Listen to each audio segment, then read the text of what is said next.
February 6th, 2025 meeting of the City of Raleigh Design Review Commission. My name is Will Gaskins, and I'm chair of the commission. The Design Review Commission is a public body appointed by City Council that exercises both advisory and quasi-judicial functions. The commission's responsibilities relate to zoning and other land use matters, as well as the visual quality and aesthetic characteristics of the city. Today's agenda includes requests for design alternates from the city's Unified Development Ordinance.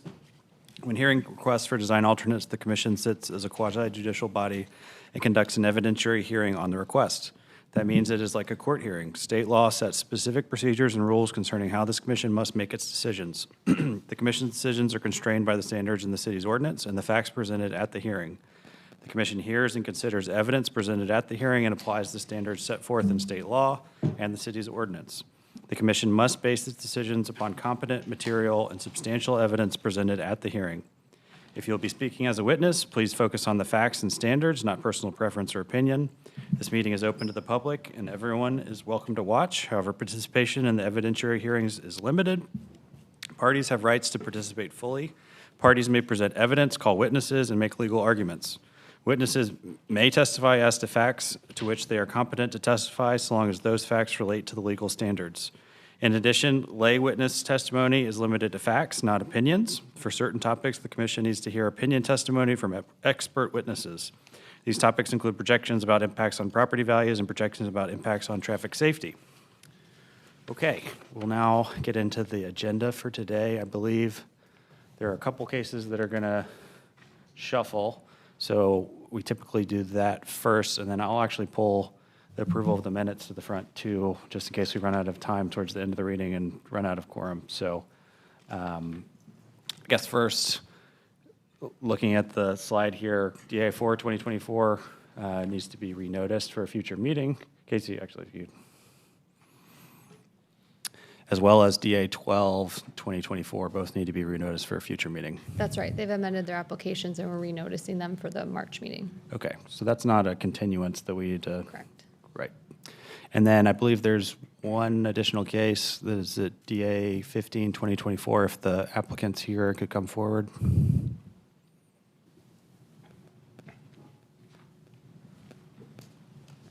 Good afternoon. Worth Mills here on behalf of the applicant. We would request that DA 15 2024 be deferred to the March 6th hearing date.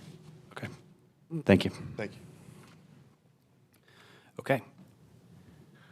So we've got 4 cases on the agenda tonight. It will be likely tight on time. I think our commitment here is to make it till 8 p.m. at least. So we're not going to start another case after 8 p.m., but hopefully we are able to get through as many, if not all, of the cases tonight.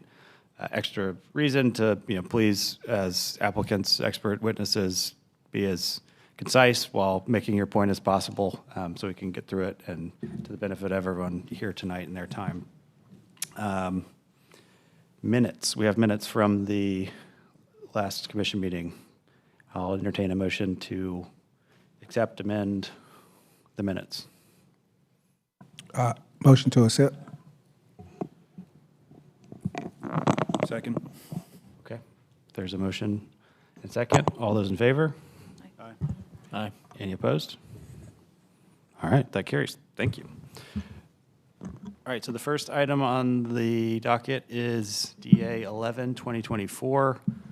Just to confirm, Claire, would you like to? I'm fine if the commission is okay with me sitting on this. Okay, I think we've got 10, so actually we can leave you as the one alternate, if that's okay with you. And so for the purposes of this case, we'll have 9 commissioners that are regular members, so Claire will be sitting out as the alternate, and all other sitting commissioners will be the regular members. Yep. Okay, Casey, if you would come forward. And if you would introduce today's hearing, and before you start, if you would please swear or affirm that the testimony you'll provide will be the truth, the whole truth, and nothing but the truth. Yes. Thank you. So we're talking about DA 11 2024. This property is located at the southwest corner of West South Street and South Saunders Street. The property is split zoned. The entire property is zoned residential mixed use, urban limited frontage, conditional use in the transit overlay district. However, the western portion of the property is zoned for a maximum of 4 stories, and the eastern portion is zoned for a maximum of 7 stories. The applicant is proposing to construct 2 apartment buildings containing multi-unit living, some commercial space, and structured parking. So the applicant originally applied for 9 design alternates. However, I understand the applicant is intending to withdraw a number of those, I believe requests 4 through 9. And so the applicants the design alternates that they are going to be presenting tonight include a request to reduce the driveway spacing between 2 proposed driveways on West South Street, a request to reduce the driveway spacing between a proposed driveway and an existing driveway on an adjacent property also on West South Street, and a request for relief from the vehicular cross-access requirement.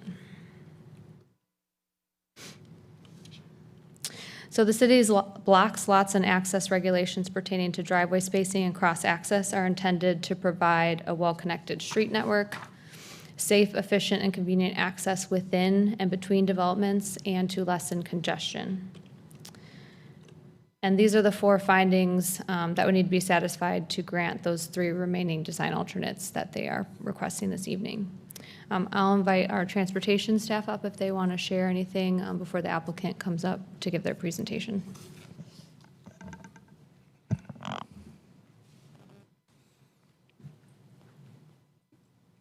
If you'll just state your name and then you swear or affirm. Mensa Webb. Mensa Webb, and do you swear or affirm that the testimony you'll provide be the truth, the whole truth, and nothing but the truth? Yes.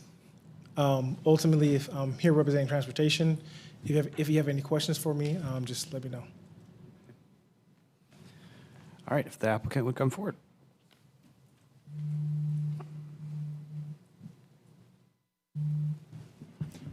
Good afternoon. Toby Coleman with Smith Anderson here on behalf of the applicant, Blue Heron. With me today are Patrick Wade and Jaron Joyner of Blue Heron, as well as Amber Mason with Withers Ravenel, who's a project engineer.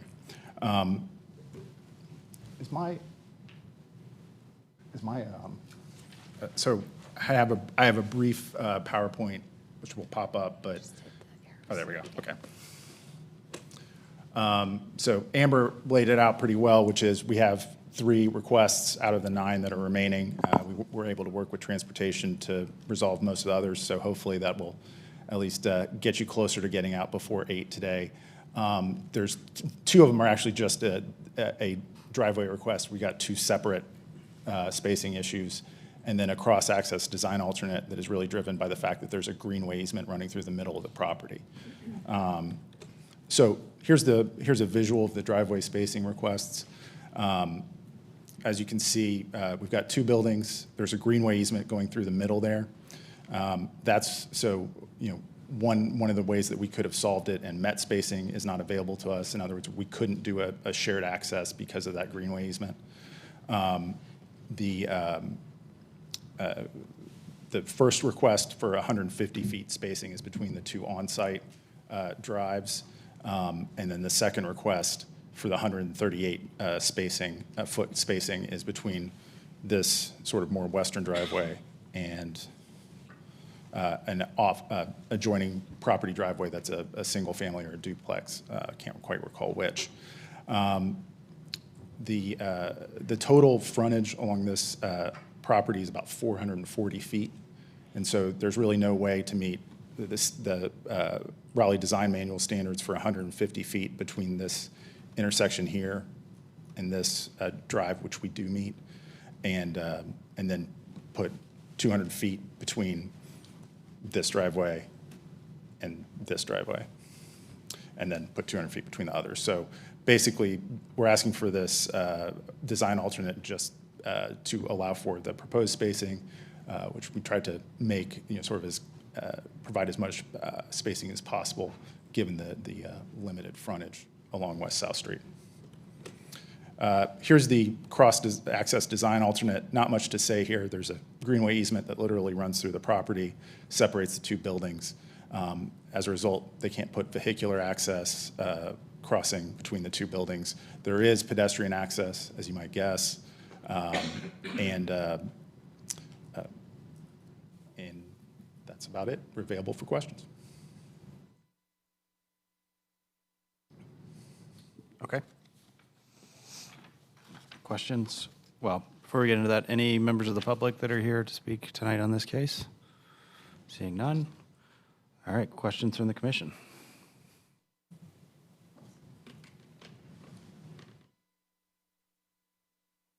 I got one question, Toby.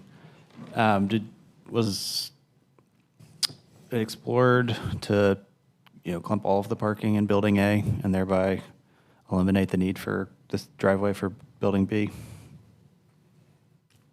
I'm looking back at our design team. I don't think that that's feasible, just given the marketability. But Patrick, would you be able to answer that question and come up and answer it? This is Patrick Wade with Blue Heron. I'll get him to swear in a second. Patrick, do you swear or affirm that the testimony you'll provide will be the truth, the whole truth, and nothing but the truth? I do. And if you'll just again state your name, address, and relation to the case. Patrick Wade, you say address? Yeah. I live in Apex, and I represent the owner. So I think your question was about the design, which I don't think I can speak directly to, but I think the parking limitation is just limited by space in Building A, and there is a marketability component about not having parking at your building and having to walk outside to another building.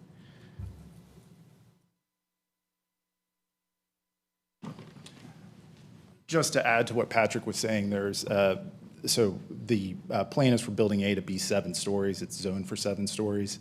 They're both going to have parking garages within them. Obviously, you see that it's using up most of the space here. And there is a height limitation component here. So the zoning does limit max height. And so given all of those constraints, I think that was part of it too, right? In terms of parking. We've maximized the parking in Building A.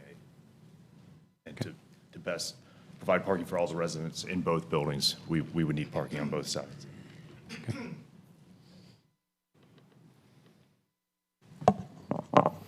I just have a question for Mensa.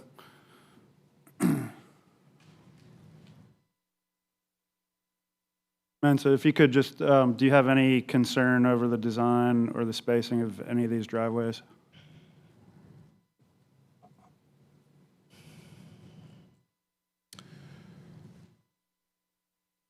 I do have some concern. I also recognize it's a relatively tight space for what the product they're proposing.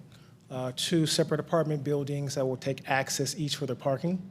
The challenge that I see is the western driveway. And ultimately, if that's going to be, and I believe it's going to be a 2-way driveway, exiting traffic, making a left, going westbound onto South Street, may have a conflict with the driveway immediately to the west. But right now, that's a single-family property, not a whole lot of traffic. And so one thing that we'll do as review staff is keep an eye on the parcel to the west. If and when it does redevelop, ultimately looking to find a way for them to have creative access, likely to the side street there, just to the west as well. But that's the main concern.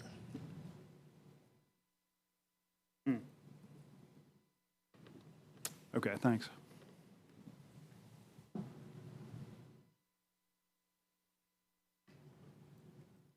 Mensa, before you sit down, are there any other, before you sit down, I got a question for you. Were there any other alternative designs that were explored that you feel like? As I mentioned earlier, it's a pretty tight site for the product. So given they're going to have 2 separate parking facilities, no, there isn't.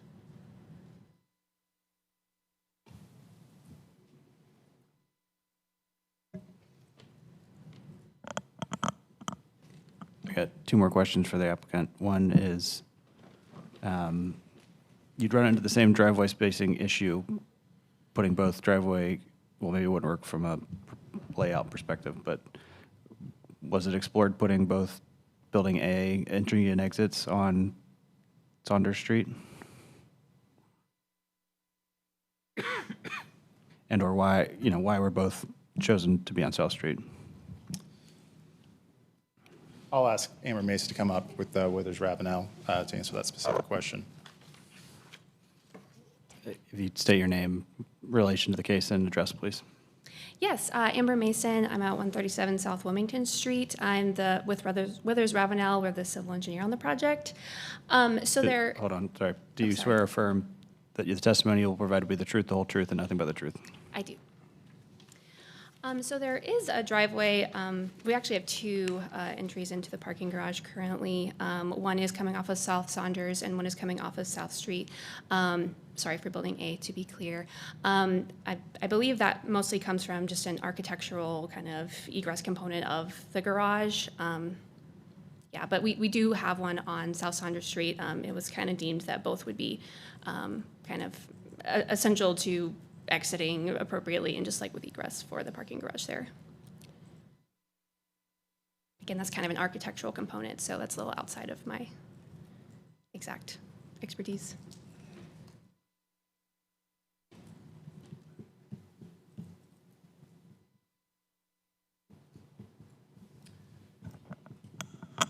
And then, Toby, my second question there is, I see the kind of access path that's indicated that connects from Building A to that kind of central courtyard in the Greenway easement. Yeah.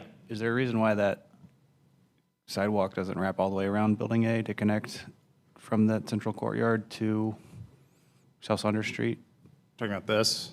Yeah, and in terms of continuing to wrap that around the building.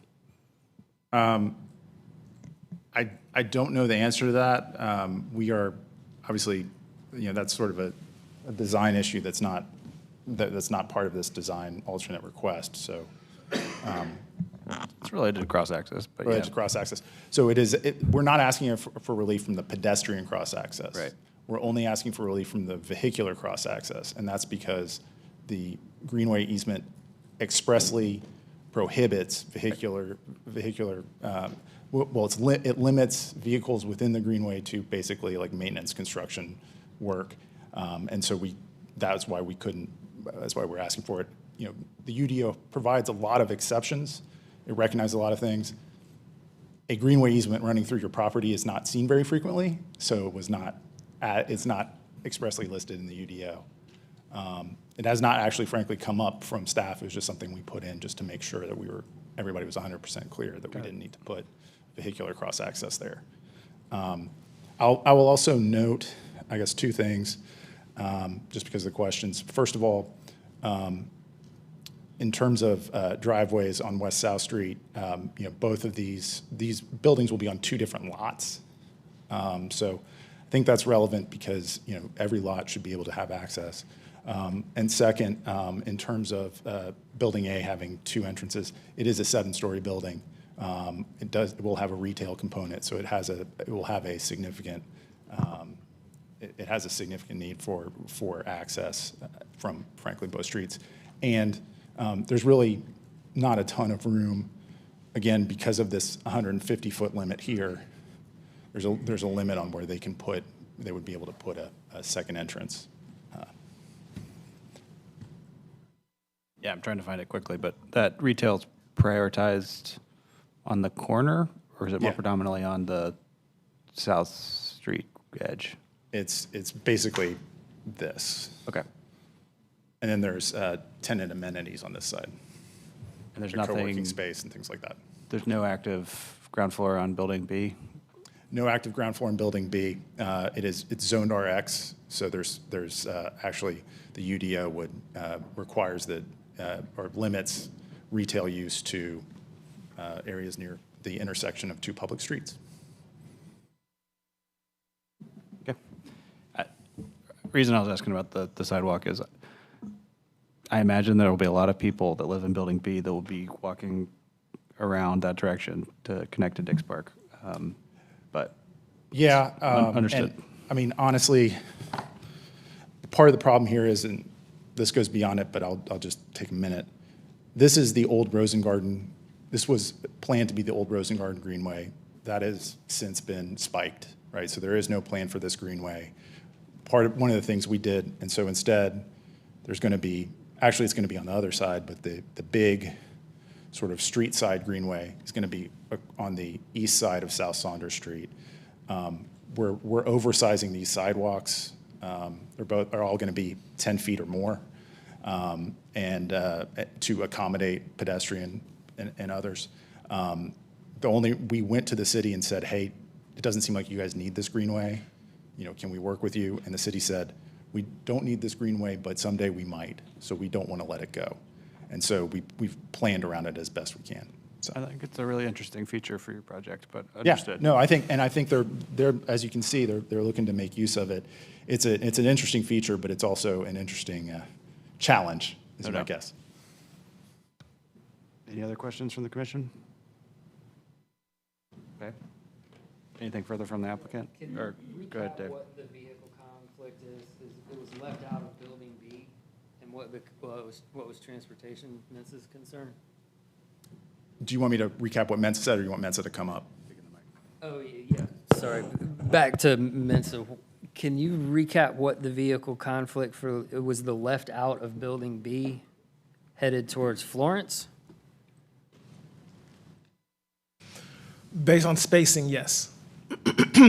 It's a similar conflict with building A, but there's a little more spacing between the driveways in building A and building B.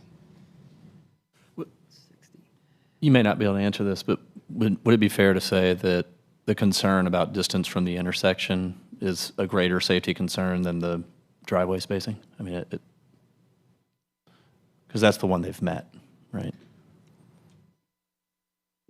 To be honest with you, they're both a concern. I think that's why, again, I spoke to earlier, excuse me, it is a tight site, given what their product is, proximity to the intersection, and then ultimately, they're just short of the code requirement, and then they're here before us all today to get a design alternate. But yes, that's a concern as well. I think that when looking at building A, driveway A, there was a little less concern there. One, we had conversations about laneage and striping on Saunders. There is some distance to that intersection from building A, but that is a concern. So is the concern visibility or like a stacking issue? The concern will be visibility primarily, and then the potential conflicts with oncoming vehicles. Visibility to, Sight distance in both directions. But ultimately, there's a little less time to react with vehicles traveling east from the west. but we're talking about Florence, right? Is that still a dirt road? I'm not certain if it's a dirt road or not. Well, this is for discussion, I guess. I'll hold.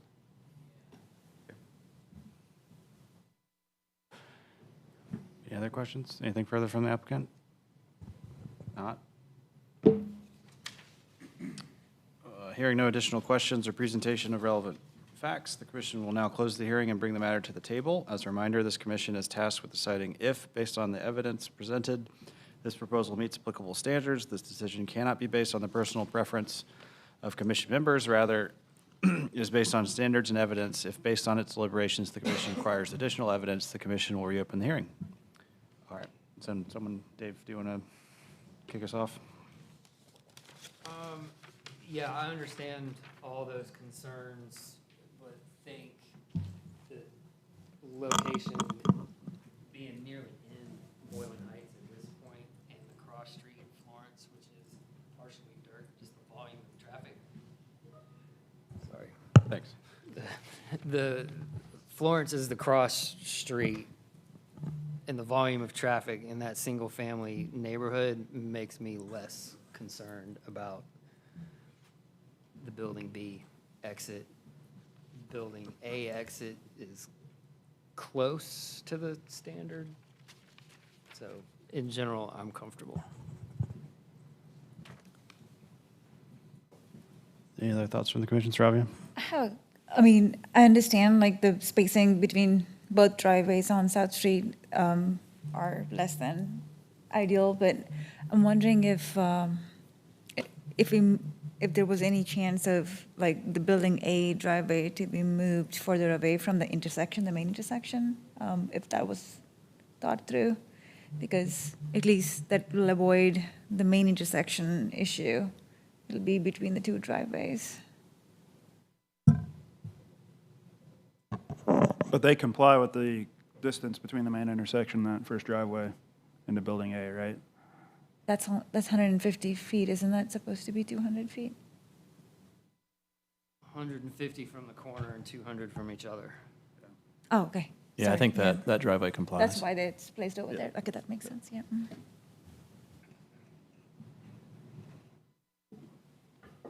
And I hear Mensa's concerns, and I hear your rationale, Dave. It's like if you don't put, you need to have driveways into both buildings, and I think the driveway into Building A is spaced, they put it just 150 feet off the intersection. And then if you were to move the entrance into Building B, either direction, it's, closer to you the know, other- yeah. you're just making a situation different. It's not getting any better. And the fact that it's a single-family residence to the west, I mean, the amount of traffic coming out of that is Yeah. not much. And that lot, based on our packet, is a pretty tiny lot. So if that ever got redeveloped, it would probably need to be combined with other property and then would have access off another street. I also think the strange condition of the greenway that prevents recombination of the two properties, which would allow them to do whatever they want to with the drives and solve all the problems, is a much less flimsy argument than we normally hear here. And so, to me, it's what predicates the whole thing and makes it make sense.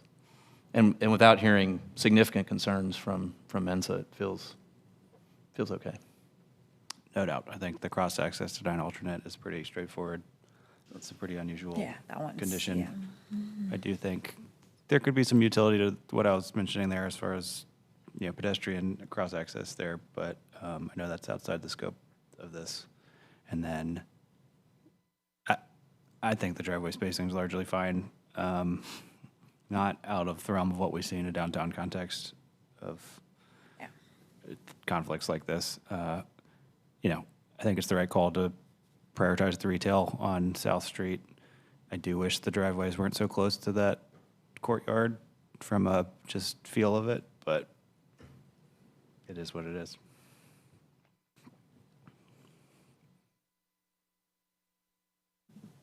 Any other thoughts, concerns, or motion?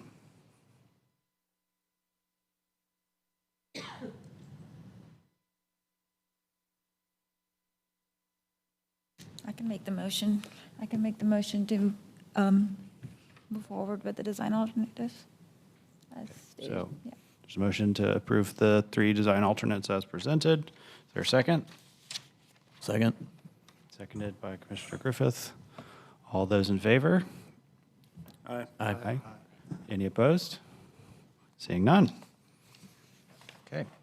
Commission's written decision will be adopted when the minutes of this meeting are adopted, and the written decision will be provided to the applicant and other parties with the right to such notice following the adoption of the decision. Thank you.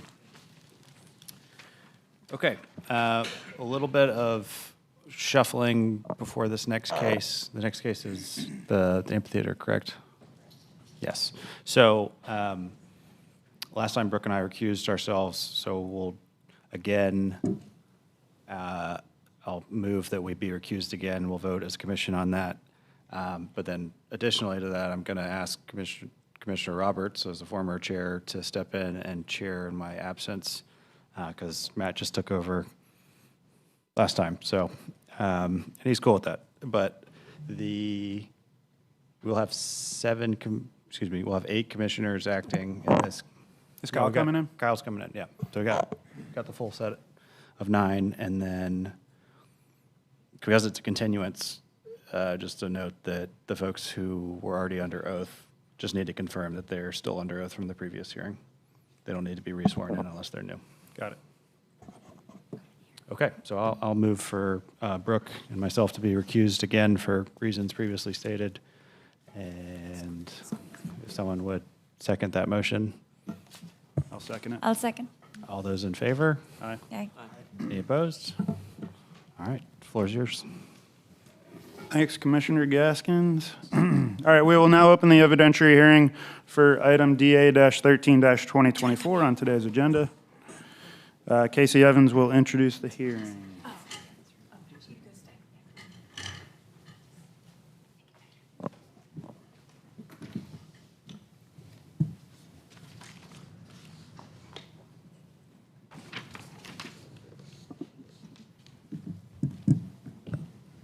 So for the benefit for folks that were not here at the last meeting, I will try to quickly run through the presentation from last time and let the applicant come up and give their updated presentation. Take your time, it's complicated. It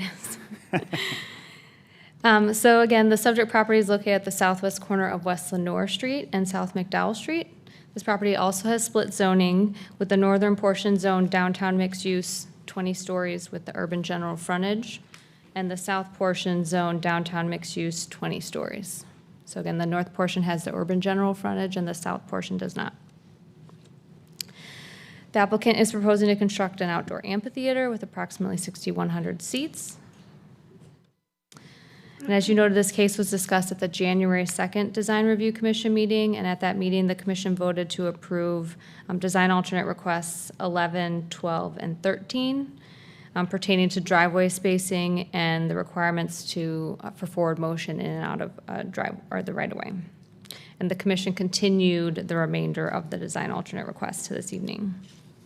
And those requests include 2 design alternates to reduce the build-to requirement along West Lenoir Street and along South McDowell Street, 2 design alternates to reduce ground story transparency on each side of the building facing West Lenoir and facing South McDowell, design alternates related to the fence and screening requirements, including alternatives to the loading area screening requirements, and the service area screening requirements for the 2 loading and service areas that are proposed on the property. And then alternatives to the fence requirements for the proposed fencing along South McDowell Street and West Lenoir Street. Build-to is the area where a certain amount of building facade is located along a street. In the urban general frontage, the primary street build-to range is between 0 and 20 feet from the right-of-way, within which building facade must comprise at least 70% of the frontage width. And these are the 3 findings that are applicable for a design alternate to the build-to regulations. Transparency is intended to provide visual interest to street-facing building facades and is required for each side of the building facing a public street. A minimum of 50% of transparency is required on the ground story for the proposed building. And we have 2 findings that need to be met in order to grant the design alternates for transparency. The loading area screening regulations require that loading areas be screened from view from adjacent property or a public right-of-way by an 8-foot tall wall compatible with the design of the principal building, and planting materials are required along the wall that will grow to cover the wall surface. Service area screening regulations require that service areas be located to the side or rear of buildings and be screened from adjacent properties and right-of-way. They must also be screened by a solid wall and a gate at least 6 feet tall.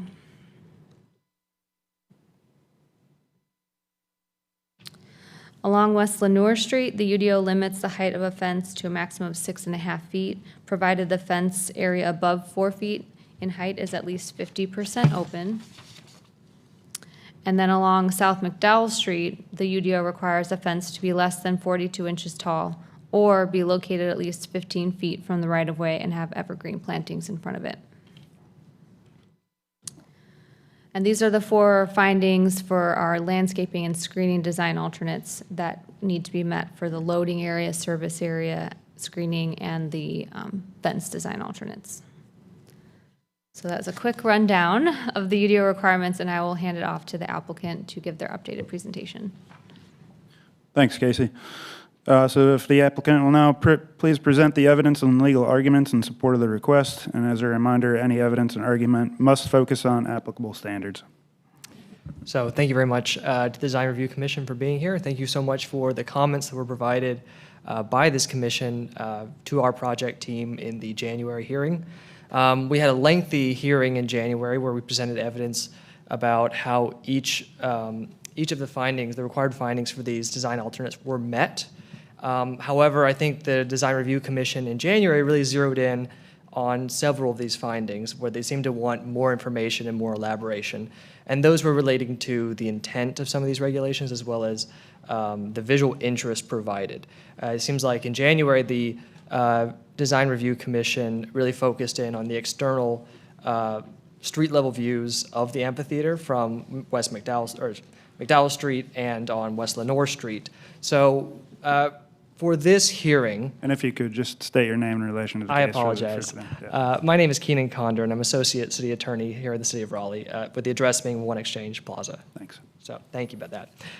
And we are all still under oath, but I will ask anyone that comes up to speak to state their name again, their expertise, as well as their address, again for you, just for your benefit. But as I was saying, we've provided substantial evidence about how each of the findings were met for all the design alternates. But again, the commission in January really focused in on the landscaping and screening along both the street frontages of Lenore Street and McDowell Street.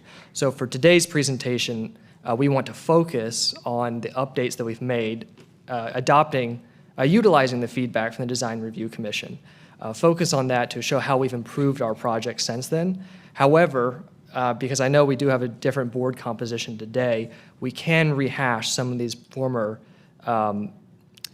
design alternates we've already used substantial time on in January, but we're happy to do that, but we're gonna rely on your questions to go back and cover those. So with that. If I may just add Go ahead. to that point, because there are so many different members that weren't here in January, if you think there's any relevancy of things you talked about in January that you want the rest of the board to just be aware of, please add that as you go. Well, I'll add at the outset that, a lot of these design alternates are just a consequence of building an amphitheater downtown. For example, with the Build 2. The Build 2 envisions putting a building facade along West Lenore Street and West McDowell Street, which is not feasible when you're building an outdoor amphitheater, where instead you have to build a fence. Additionally, some of the fence height requirements don't make sense when you're building an outdoor amphitheater because for safety reasons, you need a fence that is high enough to prevent attendees or pedestrians walking by from handing over contraband over the fence. Additionally, you want the fence to be sufficiently opaque so that folks don't get a free show. So I think that is what we really focused on in the January hearing, is just that a lot of these design alternate requests are just due to the nature of building an amphitheater downtown. But then the commission really focused in on how can we improve the visual appearance along those two frontages. So again, that's what we'll focus on today. Here are our experts. Again, they're all here today to cover any questions that you have, but we will primarily focus on the testimony from our landscape architect, Lisa Esterich. But if you have, for example, overarching questions about the amphitheater, I will direct those questions to Ms. Carrie Painter, who is the executive director of the Convention Center and the Performing Arts Complex. Again, we have 10 design alternates to address today.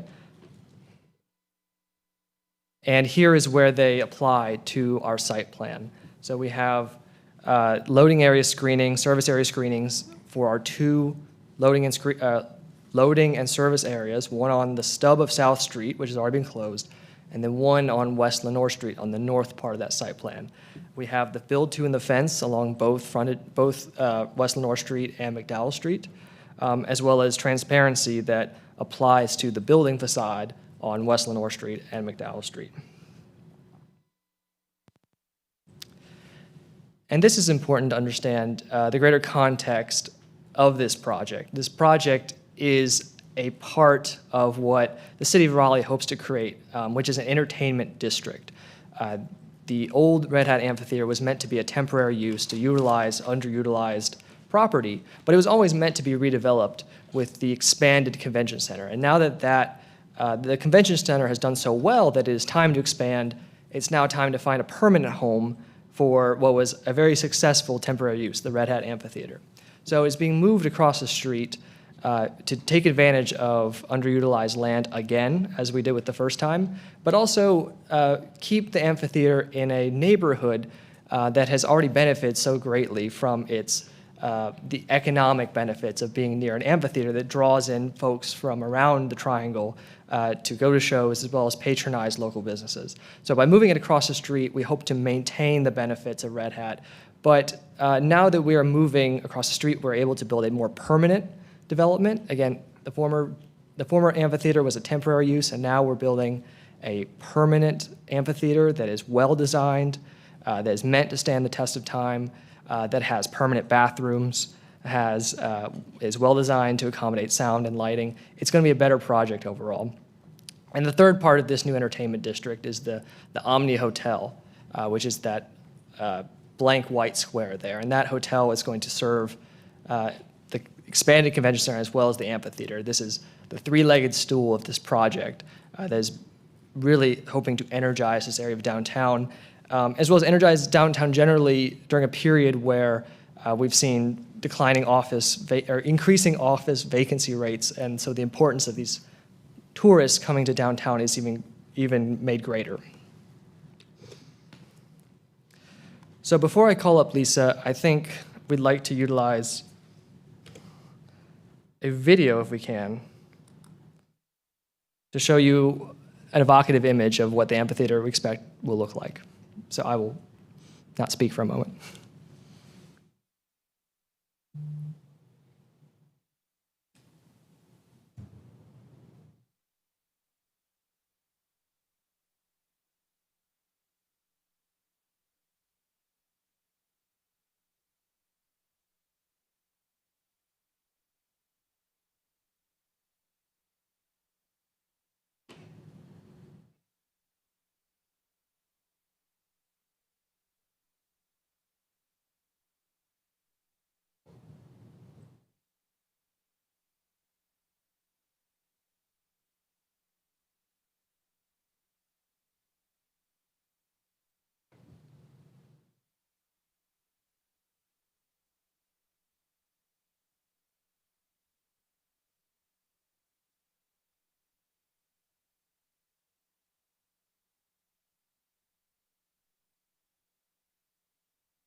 So I attempted to put an electronica soundtrack over that, but I was overruled.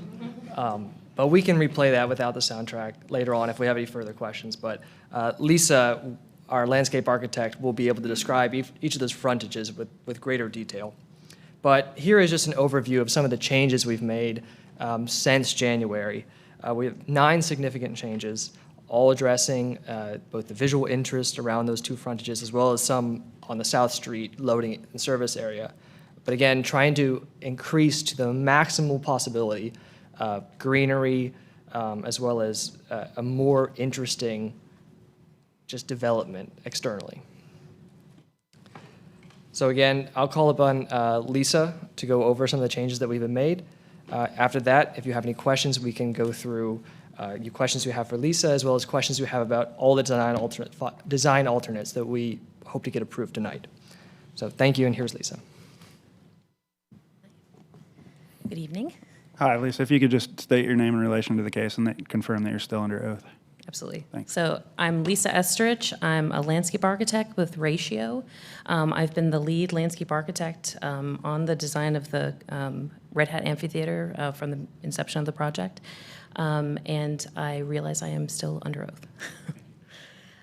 So since last time, I think we all really appreciated the dialogue and the feedback that we got from the January hearing. That was very much about introducing, I think, the really the why behind a lot of what the perimeter needs to be, like how it needs to function for this kind of special use of this property.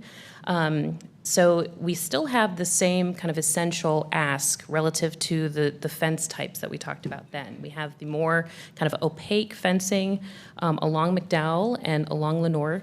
And then we have a somewhat more transparent kind of grill that is facing that very tall berm of the railroad easement that runs along the entire kind of west perimeter of the site, which is really serving as a giant kind of screening element for our service areas in and of itself.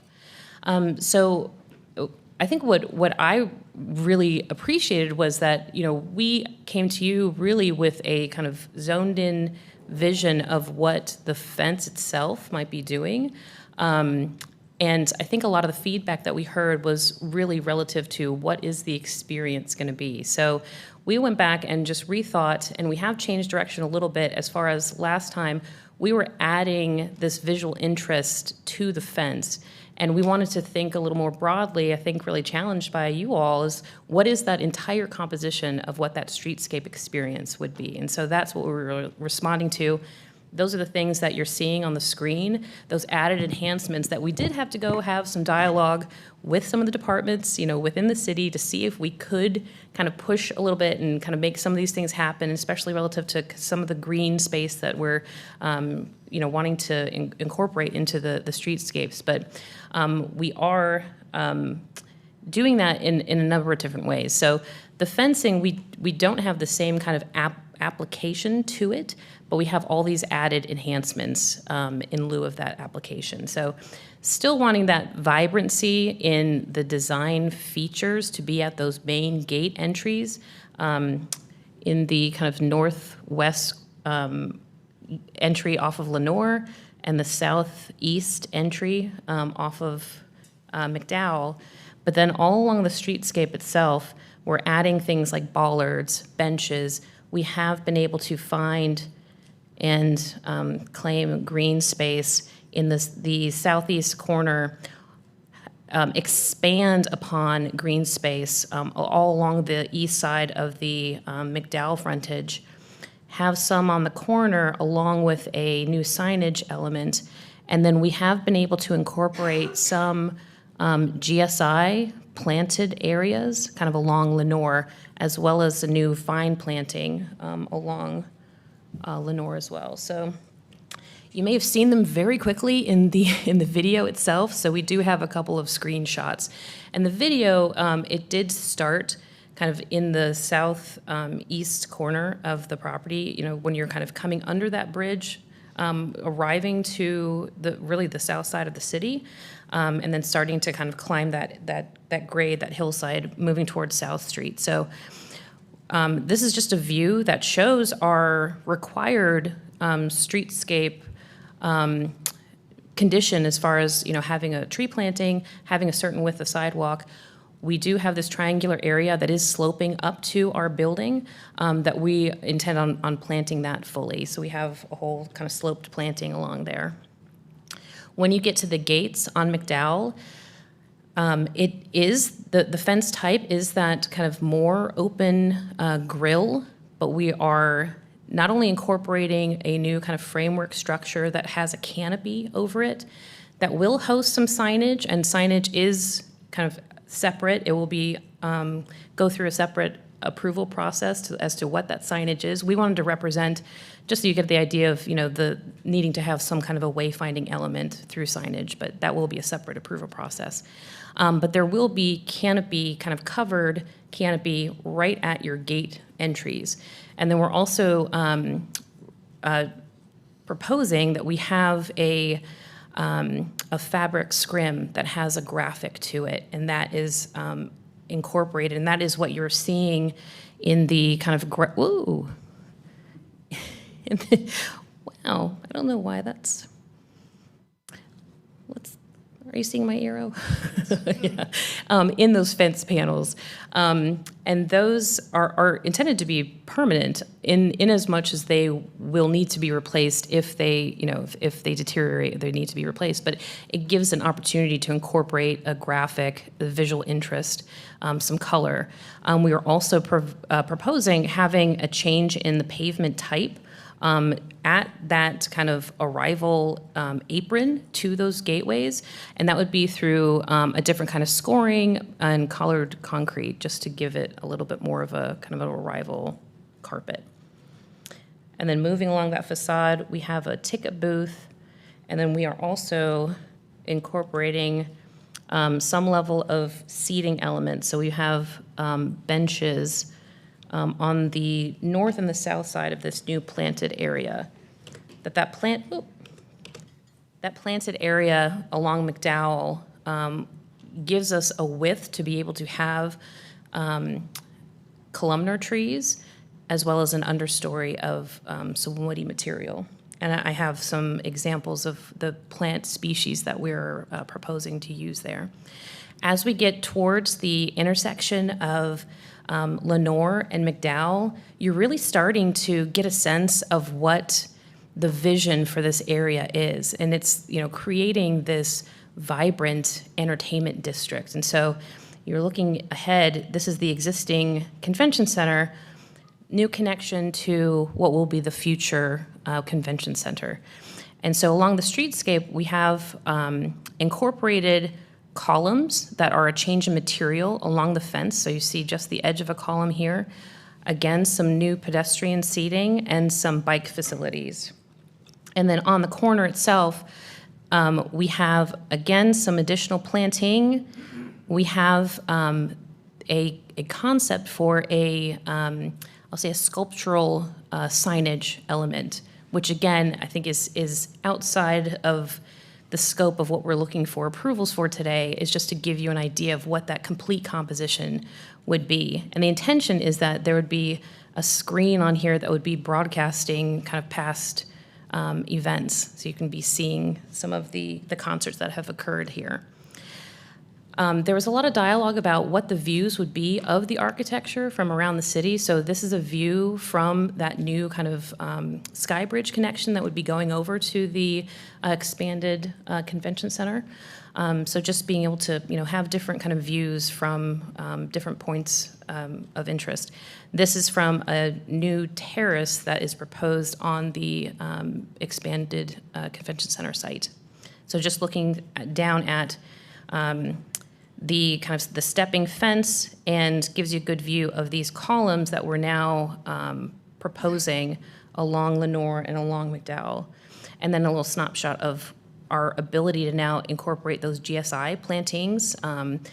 We've been able to have that have that dialogue with the city, and we're able to do that and collect some of the surface runoff from hardscape to be able to see that. And then kind of a night view of what that stage experience would really start feeling like. So along Lenore, that is our most challenging facade, because we're so landlocked in needing to meet this capacity that we're trying to get in the bowl, so we can still host the different size events, that the different artists that we want to have come here. We have found a 6 to 8 inch width, so that we are able to have some vine plantings and incorporate some element of green along that facade. And one way that we're encouraging that growth is through incorporating those columns that now kind of break up that material along that frontage. We would have a cabling system on the face of those, and now being able to have some element that we can plant into, encouraging those vine plantings to climb up those columns. And we're proposing 2 different kinds of vines that they would work and look a little bit different kind of along that facade. And just a view of the GSI plantings, they would have larger scale plant material to again contribute to that sense of scale for pedestrians. And then down at the Lenore Street gate, We, again, have that framework of a canopy structure that ties very much to the building. So, these gates really are becoming an extension of the building itself and less a fence element. So there would be a canopy over the gates. The active gates that actually open up are on one side of it, and the rest is a kind of a true fence panel. They would have the same kind of color and texture that the decorative element of the fabric scrim would be on top of it. And then you can see it better in the video, but there was some concern last time. Some of the fence sits on a retaining wall that is just adjacent here. We're fighting with grades in order to provide ADA access at the back side of the amphitheater. It just removes us from the pretty steeply sloping grade along Lenore. So we do have a little bit of a retaining wall here that the fence would sit on top of. In one portion, we have lowered the fence to be just the 42-inch pedestrian guardrail that we need. Kind of gives you a little portal looking out onto the street, but greatly reduces the perceived height, from the Lenore Street side. Oh, this would have been a great one to actually speak and show that. So here's the entire extension of that gate element. So we've got the framework overhead. We do have a pier that speaks to the new columns that we have introduced along that fence line, and then this kind of little portal.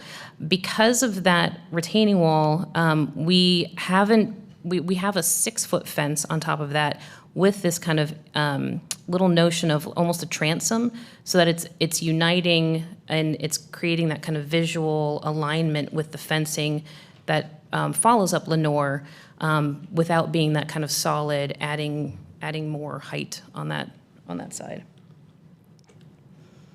And then down at the service area that comes off of Lenore, having the more opaque fencing to really provide that screening element, but then adding that same kind of scrim on the front of it to be able to increase that interest. And here, it's really the building and the design of the roof that is kind of enhancing what that interest, that visual interest is on that side of the perimeter. And then just, I think, a really fun image of, really what the vision of the experience would be once you're in the bowl, and some of the materiality that we really have honed in on, what that visual kind of impact would be. And then looking back to the city and just showing, what a great amenity this is going to be for the city of Raleigh. And at night. And again, just the notion of this entertainment district that is being created. We're wanting to incorporate that vibrancy so that during the day you have that visual interest, and then it functions for us when there is an event and you have that large volume of people needing to move around the site.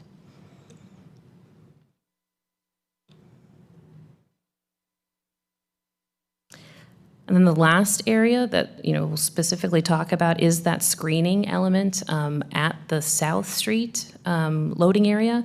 And so we have the same kind of louvered fence that is our kind of opaque fence type. We are proposing using that decorative scrim to be able to incorporate some visual interest and kind of different color variation, but trying to do it in a way that it's not calling a whole bunch of attention, because it is a loading area. We don't want it to, kind of look like an entryway, but for it to offer some level of visual interest to the public way. And then just a little deeper dive into the planting. I know that was just a comment that we got in January. So those new planting areas that we were able to kind of claim around the site, we're proposing a palette of materials that has been vetted we are in the ASR process. We have already had comments back from urban forestry, so especially the tree species, those have been vetted through urban forestry, but wanting to focus on a palette of native plant materials and ones that are going to be as bulletproof as possible, so that they can really stand the test of time, be drought tolerant, be as resilient as they can be. So Along the streets, we have a type of a disease-resistant elm. We have some columnar magnolia trees that will give us the kind of acoustical properties that we're wanting along that kind of new planted area, and then providing some seasonal interest with the understory and some winterberry and some carrot species. And then along the kind of triangular area, again, carrying over those natives and wanting some seasonality, we have some sumac and serviceberry that kind of cover spring and fall, and then some inkberry that gives us some evergreen materials. And then along Lenore Street, we have a nettle oak. And then within the new kind of vine plantings, we have a Caroline jessamine and an Asiatic jasmine. I think the combination of which will give us some green year-round, and can also take that kind of northern solar orientation. And then within the stormwater features themselves, it would be a mix of kind of approved for that sporadic inundation of some level of water, but mostly native perennials, native forbs and grasses, with a couple of woody shrubs within them. So that's really the end of our presentation. We again just wanted to give you an update of having heard your feedback and digested it, ways that our team has really wanted to, I think, enhance what the experience could be kind of around the perimeter of the amphitheater. So we're really excited about, I think, just the outcome that I think just getting those kind of couple comments were able to kind of challenge us to go back and find more opportunities.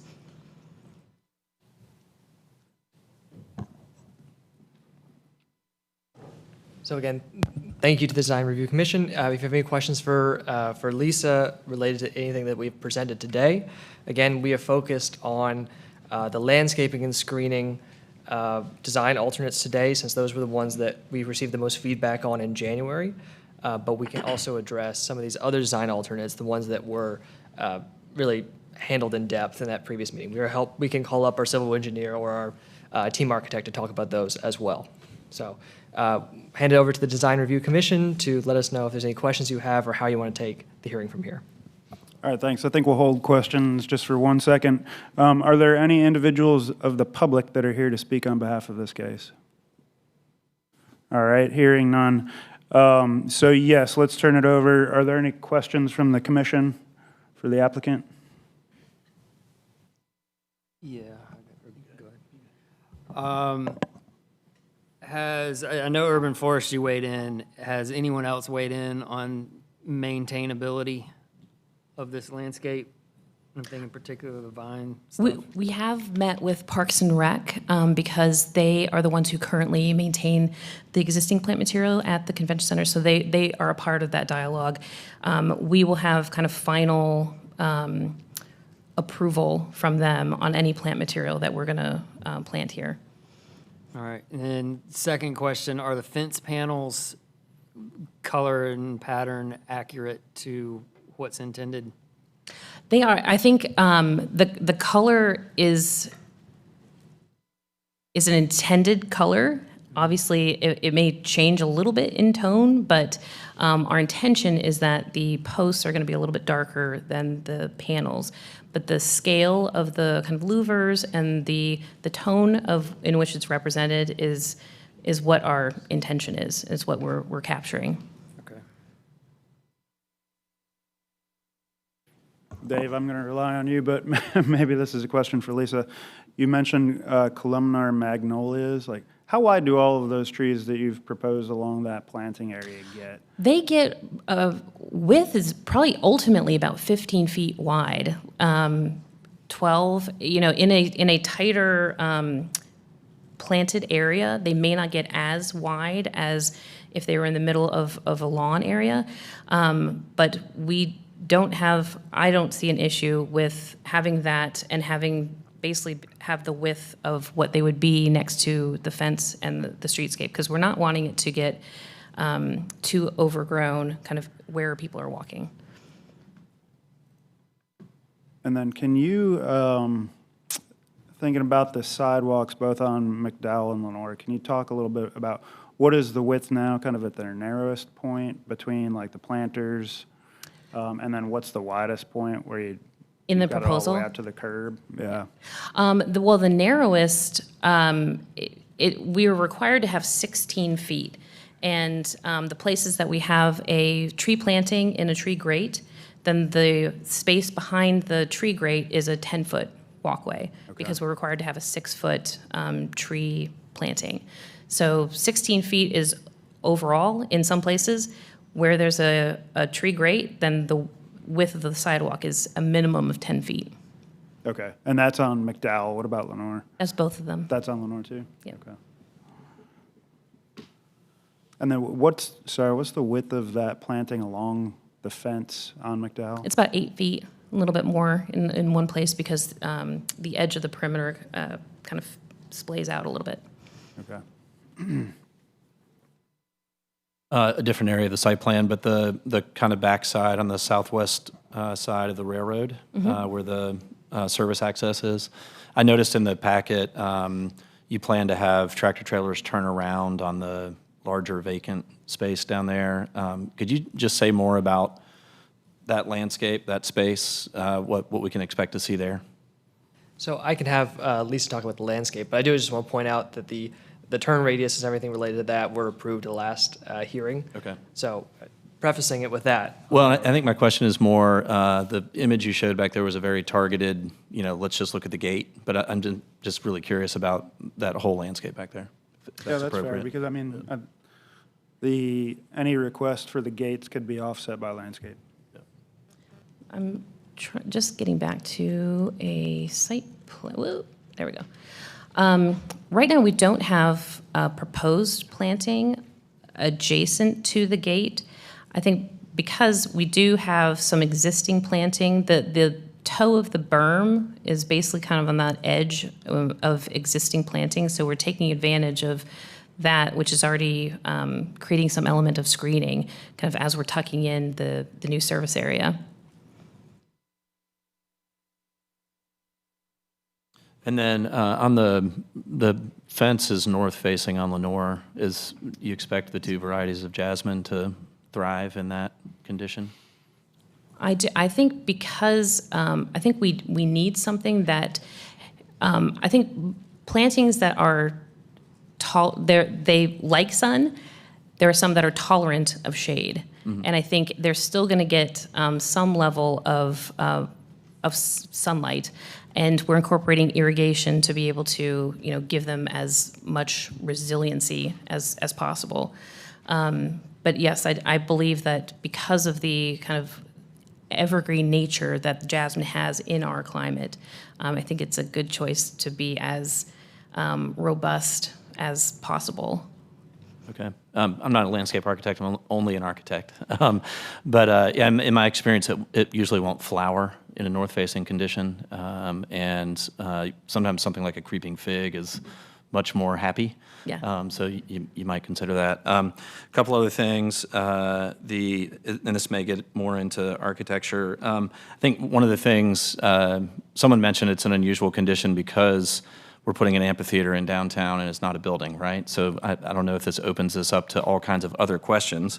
But one of the things for me personally that makes the fence feel so much like a fence is the way it steps. It feels panelized and thin.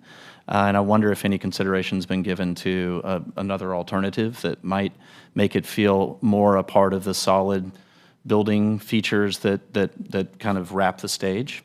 Including what looks like actually a really beautiful kind of textured metal that's on either side of the stage. And so the comment is more just about any reflection you have on making that fencing element feel more integrated with the more traditionally building portions of the design. Yep. I think we try to tackle that in a couple different ways. And actually, let me get up here. Well, having that we need to have some kind of a wall in some places because of that kind of change in what the elevations are. So I think having that connection between those solid elements that kind of anchor and connect to the building. So our ticket booth on this side, and then the new pier on the other side of the gate at the Lenore Street. We did have a, we tried to make it slope kind of with the grade and make it kind of feel like it is kind of capturing the backside of the amphitheater a little bit more. We were having budget and really constructability issues. The louvers, you cannot set those on a slope like that. We were trying to find a way to make it happen, and the tolerances where those kind of change in slope were happening, it did not create a great condition to give us the connection that we need to create that completely like secured perimeter like around the site.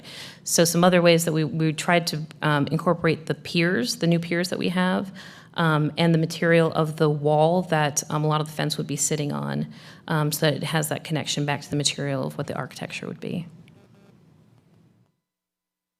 What is the material of that fence along the outside? Yep, it is it's a metal fence, and it would be a metal like louvered fence. So we're imagining that there would be a CMU core and either stucco or possibly just a concrete pier with a decorative finish, and then it would be a metal louvered fence, aluminum louvered fence.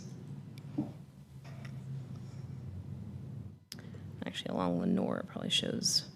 Yeah, and I have a Show similar those question piers. just about the corner that faces downtown. One of the goals with the frontage is to create an urban street facade. And urban buildings also oftentimes work real hard to hold the corner. And it feels like the project's very low and diminutive at the corner. I know there's the sculpture.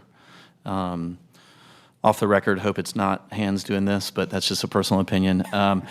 Was there any consideration given to holding the corner here Yeah. in a slightly more confident urban way? I think we would have liked to do that, and I won't say that has completely, it's not in the realm of possibility, but it's opposite of where the program can be, where the building can be, because that intersection is our natural high point, and so our natural low point is completely opposite of that. So the mass of where we need all of our program with the stage, with everything else around it, and then get the actual form of the bowl that we need for acoustics, for capacity, and all those things. The program that we need that would give us that program space of creating a building is opposite of that corner. And then, sorry to have so many questions. We talked about sidewalk width. It just occurs to me that when people come up McDowell at a high speed, it's almost like a highway when you kind of hit the swoop where South Saunders turns into McDowell, that people might be more comfortable with more than 10 feet of sidewalk and more things between them and cars. I don't know if that was a consideration or if anybody has any comments on that, but just something I'm curious about. We actually do have more than, so if you can see the retaining wall that we need right here in order to hold the grade down to be able to access the face of the ticket booth, that is the edge of our required 16-foot minimum distance. So we do have wider than 16 feet along the portions of McDowell that don't have the planting along them. We've provided the planting basically where we meet the edge of the required kind of sidewalk itself. But then at the corner, we have peeled back the planting so that we can have the bike parking facilities and the new bench. So we do have some areas along McDowell that are wider than 16 foot. And will the stoplight still exist at South, or is it going away because it doesn't show in the image? Well, we're removing the stoplight. Now that South does not go through, we're removing the portion that you would have had if you were moving through this piece of it, but the stoplight is still going to exist. It will still exist? Yes. Okay. Lisa, I have a question. The trees along the Could you speak into the mic? Yes, sorry. The trees along Lenore and McDowell, when they're mature, would the branches be eye level and reaching out into the walkable space that people are going to get hit? Yeah, they will be large deciduous canopy trees that you would plant in an urban environment. So ultimately, they will be up above heads so that you're not having branches hit people's face. So they're species that are approved by City of Raleigh, Urban Forestry. They're pretty typical of, the kind of character tree that needs to be on a streetscape. I think I have a couple questions maybe for people at the complex concerning the observation decks.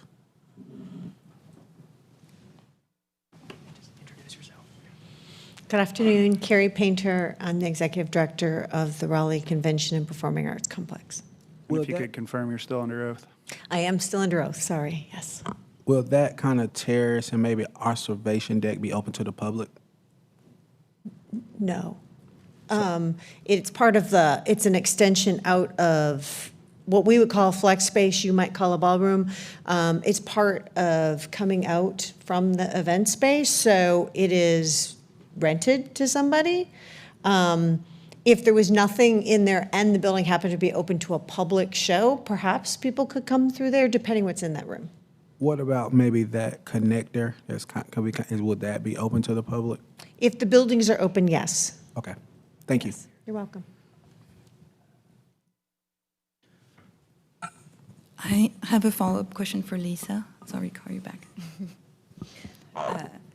First, as a personal comment, I really appreciate all the work that you guys have put into it, and I know you took last session's comment to heart. So just had a couple question clarification on your plantings and your areas. I'm looking at the package you guys submitted, and your planting plan doesn't quite match in some areas to what you have here. Would you say that your presentation is what you guys are pitching as your alternates? Correct. Okay. Yes. So anything that we discuss would be based on this presentation versus one of the areas specifically that I'm looking at on your planting plan. You have that corner at Lenore and McDowell's. You have a planting area in that sidewalk, which now seems like in the rendering is gone, potential to accommodate foot traffic, I assume, but I didn't know which one was This one? Yes. Yep, that is the planting area around the sculpture, the signage sculpture piece. We are intending on having that.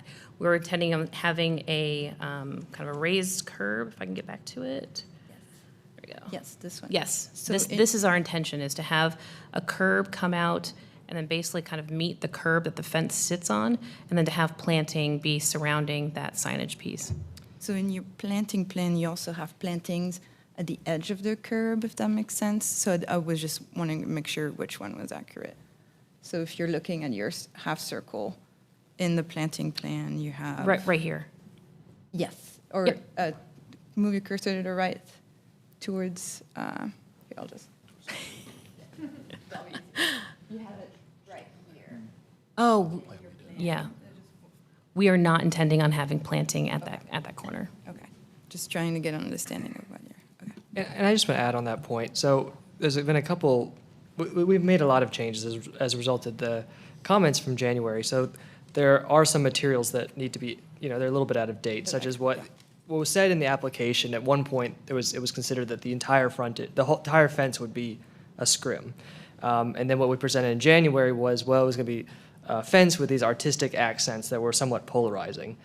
So what is presented today is the second alternative, our third version of what we're presenting, and this is what we're moving forward with, and this is what's built on from all of your comments. Okay. So what is in here is evocative of what is intended to be developed. Okay, thank you for the clarification. And again, the 9 changes that we are making, that we are committing to today, are here. Thank you very much. So there may be some details in the renderings that you see that will not end up exactly like that, but for this example, these 9, we are intending to build. And then I'm not sure this is a question, it may be more for discussion, but the Chavis Sticks strollway is planned to wrap right around the southern edge of this closed South Street, and will have significant interface with those areas. I don't know if there are any comments about considerations that's been given to that from the design team or anyone else. Yeah. Rodney Falk, General Manager of the Raleigh Convention Performing Arts Complex. I am still under oath. I've been working back with the Strollway design team monthly, weekly. We have so many different meetings. So our intent there is, as we're building this area, is when they're at a certain point with their design, to incorporate as much as we can there. You know, a lot of this, depending on where the path goes, especially when you're looking at Lenore, would come into play when we're doing the convention center side of things. But that is the intent, yes. Thank you.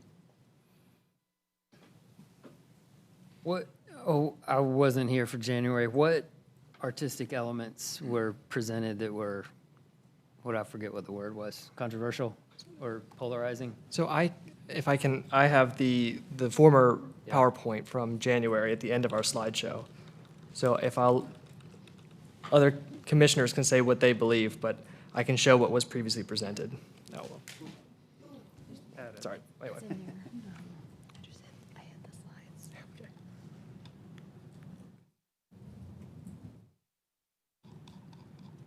Just go to one street level view, please. Just gonna unhide them. Should we just unhide? They're gonna the ones represent that- everything. Which one do you want? Let's go to the top.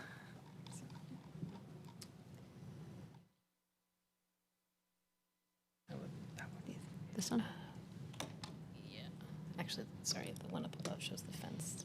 And to clarify, I think some of the comments that we discussed last time were less about what it looked like, but more the amount of details that we had on the fence. So it was more about like the overall scale, that it felt like as a commission that just the artistic application of graphics on the fence didn't quite mitigate the fact that it would be really tall fence and then there wouldn't be a sense of frontage and scale. So that was, I think, less a comment like we don't like this, and more like we would need more detail as this is a cohesive street front experience. Okay, great.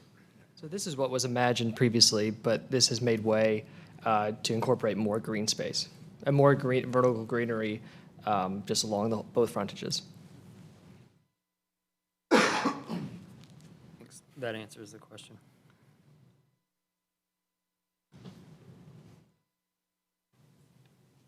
Going back to the presentation from today, the screening at the gates. So you've got the grill, and then there's a material, you said screening behind that, the gates. Is that an opaque material? Yes, it would be the same metal louver as the kind of the perimeter fence type, so it would be opaque. Oh, I'm talking about the graphic Oh. screen behind those. It would have some transparency to it, but as much as a fabric would. Okay.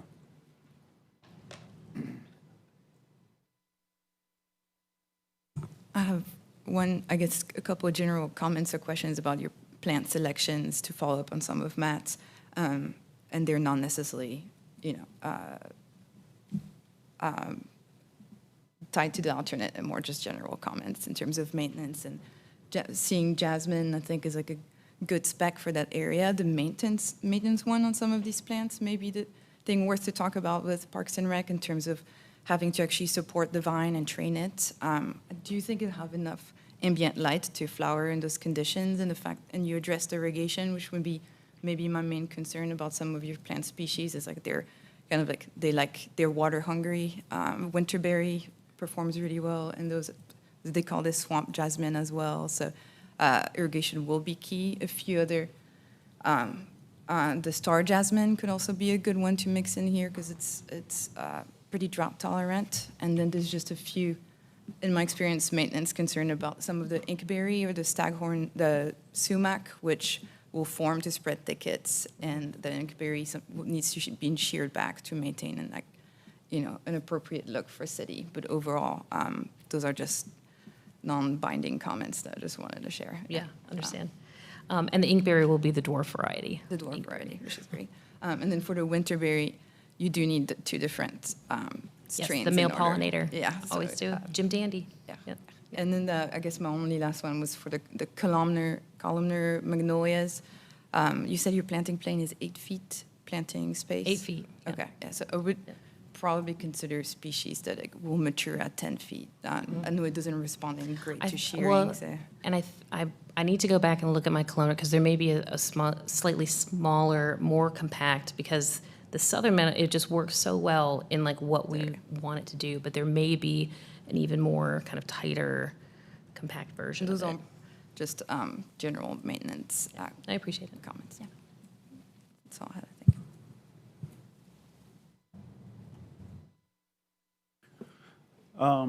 Can somebody just give us an overview of where you are in the process that you're having to follow, timeline for construction in order to get to the end date that you're trying to achieve? You keep on going. You don't have to introduce yourself. So where we're at within the project, we're in DD right now for the amphitheater. Our goal, we have some early utilities that need to happen probably June. Bidding now. Shovel in the ground for the actual construction August.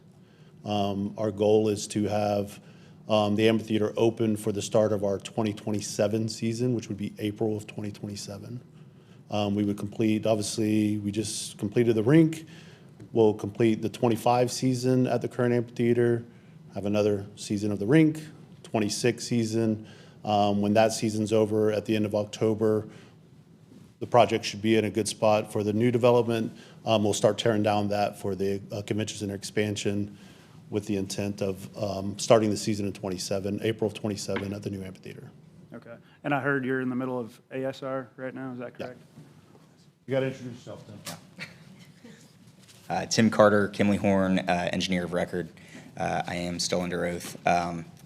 Yeah, we're currently hopefully on our last round of ASR.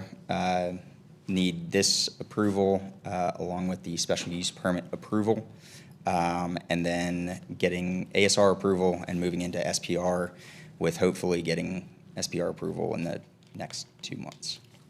Okay, thank you. Just so you can hear from all of us. And we're going to the Board of Adjustment on Monday for a special use permit. Okay. Is any of that predicated on what we're talking about today? It is. Yes, one of the findings of a special use permit is that we have to be compliant with the code. Arguably, we need to have our design alternates approved before we can go to the Board of Adjustment and argue that we are compliant with the code. Okay, thank you. Any other questions from the commission? All right, before we close the hearing and go into deliberation, is there anything further from staff you'd like to add? Bless you. Anything further from the applicant? All right. Hearing no additional questions or presentation of relevant facts, the commission will now close the hearing and bring the matter to the table. As a reminder, this commission is tasked with deciding if, based on the evidence presented, this proposal meets the applicable standards. This decision cannot be based on personal preference of commission members. Rather, it is based on standards and evidence. If, based on its deliberations, the commission requires additional evidence, we will reopen the hearing. Thank you. Would anybody like to start off with some comments? And while we're doing that, Casey, if you could flip to maybe the beginning of the findings. So if we need to get to any of those as we deliberate, thank you. It'd be great if you could be on the slide of the list of alternate requests specifically. Yeah, I'll start. I love where the gates are going, the incorporation of the GSI, the columns and things like that, but I'm looking at this in the context of the gateway to downtown, the fantastic stuff with the shimmer wall and convention, all happening over to your right.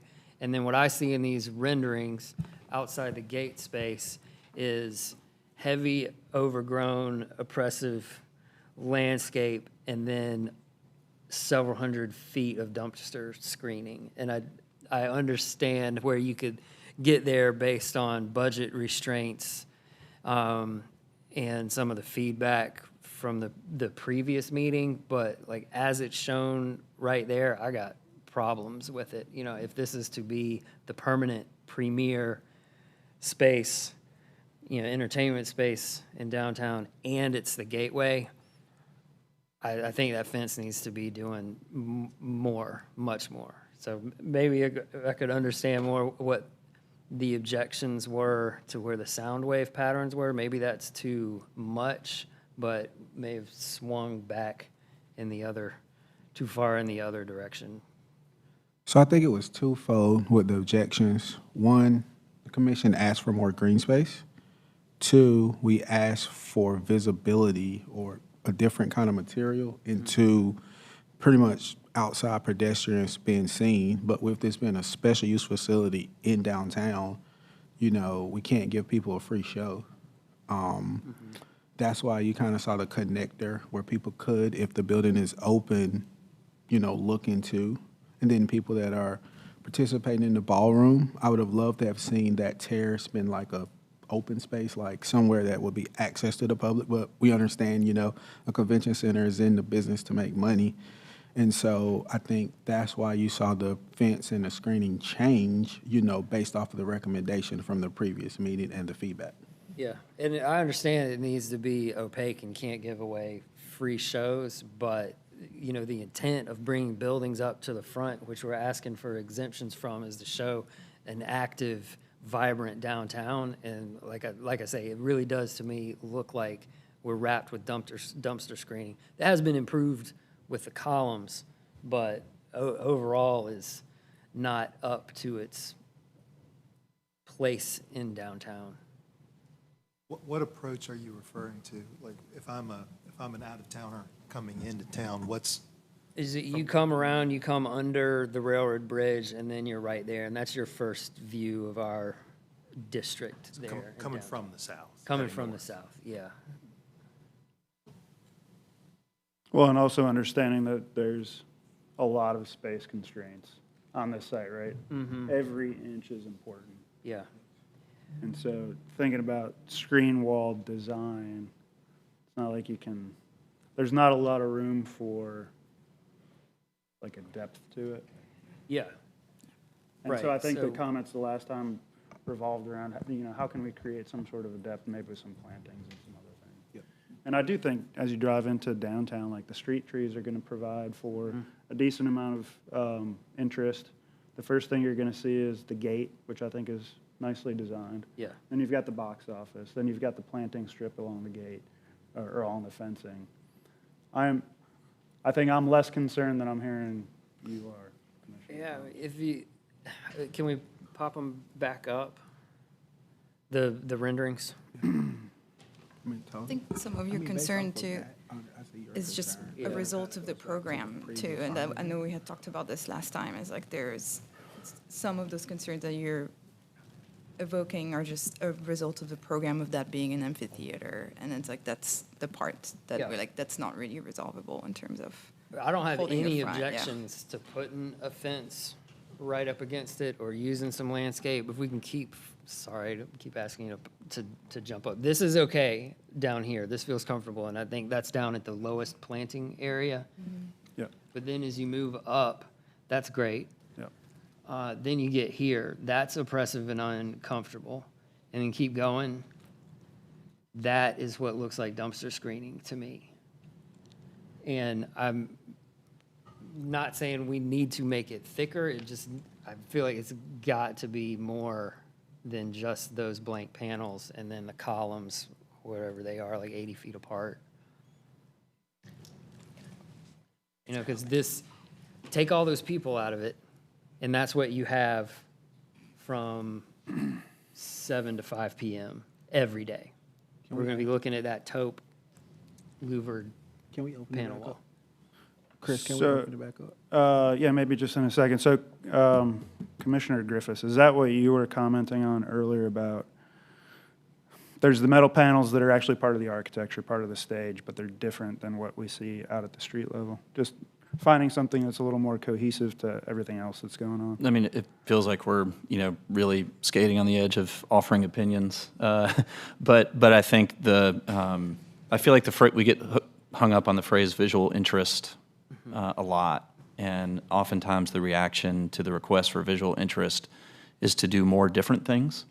And I think the first two alternates that are being requested are about build-to lines, about this idea of a consistent, attractive, urban facade at the street in the areas of the city. And I think the kind of piecemeal nature of this, where the gate is different than the box office, is different than the panel, is different than the column, that in my opinion is only there to help negotiate the steps in the panel, like almost like the walls you see along the highway.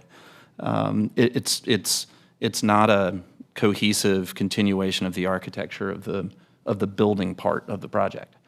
And so for me, that's the biggest issue. And I don't understand why it can't get taller or more robust to the corner. And I don't understand. I mean, it is a design problem, right? There are lots of different ways you could handle it, and I think that's not necessarily what we're supposed to do here. Offer different options, but those are my concerns. Yeah, I hear him generally echo them, and to the findings, I don't think it's meeting the intent of why we bring buildings and require ground floor active uses when we bring the buildings up front. Jonathan, do you have questions that you wanted to open? Yeah, I just wanted to ask the applicant a question. Okay, let's open the hearing back up. We've got one question for the applicant. It may be the architect. I think the question is for the architect. Or the landscape architect, whoever's on the fence. Ask it, and then they can decide if they want to Yeah, so the answer. question is, was there a reason why we couldn't keep some of the previous fencing maybe in that area that we're referring to? That we went 100% away from the previous style of the fence? Do you mean adding a graphic back? If anything, that was feeling like it would be piecemeal because it was kind of disconnected from like what we were doing. And in the feedback that we heard, we were wanting to incorporate more green, more elements that would give that scalability to the pedestrian. It was less about just what the fence looked like. We still wanted to kind of break up the material of the fence, add some greenery to really kind of add that visual interest, but it was more about giving elements that were going to give you more kind of pedestrian experiences along the streetscape. Thank you. Second question, is the color of the fence in line with building material color that'll be in the expanded convention center? It is. Okay. Yeah. Thank you.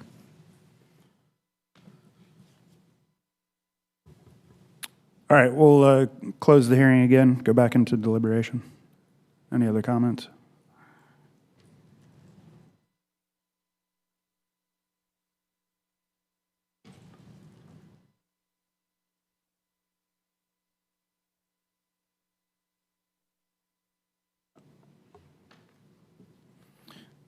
So I'm going to bucket these as we talk about them. So I'm just looking at the first request for the build to, and the findings that we need to get to. So it's the alternate is consistent with the intent of the build to regulations. The approved alternate does not substantially negatively alter the character defining street, wall, or establish a build to pattern that is not harmonious with the existing built context, and the change in percentage of building that occupies that the build-to area or increased setback does not negatively impact pedestrian access, comfort, or safety. In regards to build-to, for me personally, because of the program, because of the nature of this project, because of the tightness, because of everything else, the screening that they're having to do, I personally find no objection over the build-to. Yeah, good. Any comments on that? All right, transparency. Can we flip to those? Nope, there we go.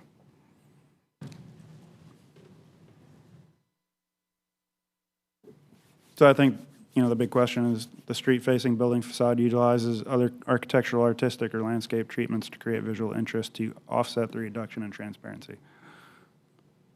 Yeah, To me, the nature of the program, again, the reduction in the transparency is due to the program of not being able to, you don't want to let people see through the fence to get a free show in downtown.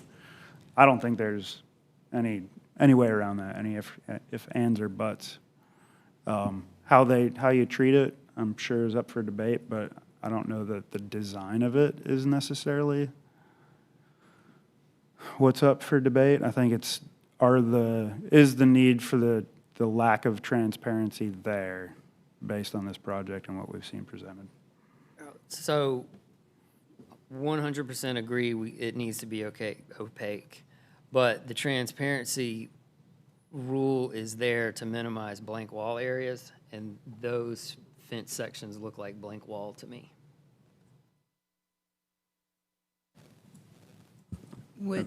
If we made it a requirement that they would have to extend some of their vine or some of their treatments of this without having giant planting areas, would that satisfy this? Because I agree with you. I think I think that was the comment with the artistic application didn't alleviate for what we're losing from a transparency, which is it's still, even if it's art, it's still a blank wall.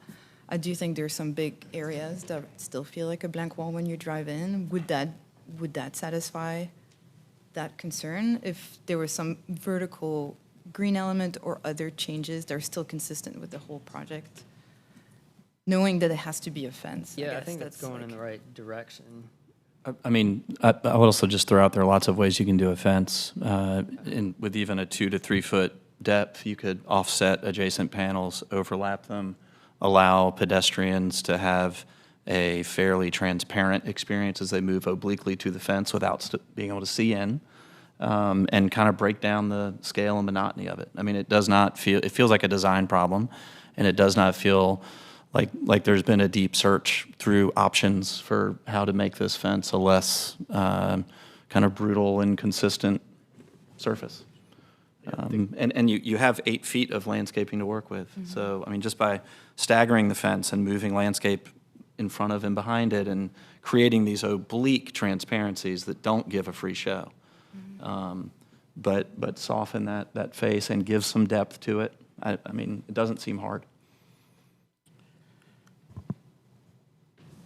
I think we're kind of, contradicting ourselves. They brought up kind of a more artistic, vibrant fence on the first go-round. Mm-hmm. Now, we said, hey, we didn't really like that. They brought a different kind of fence, and we're still kind of on the fence. I mean, we have to understand this is a special use facility. It just happens to be in the middle of downtown. So, I mean, we can go back and forth, but we kind of got to choose which way we want to go as a group.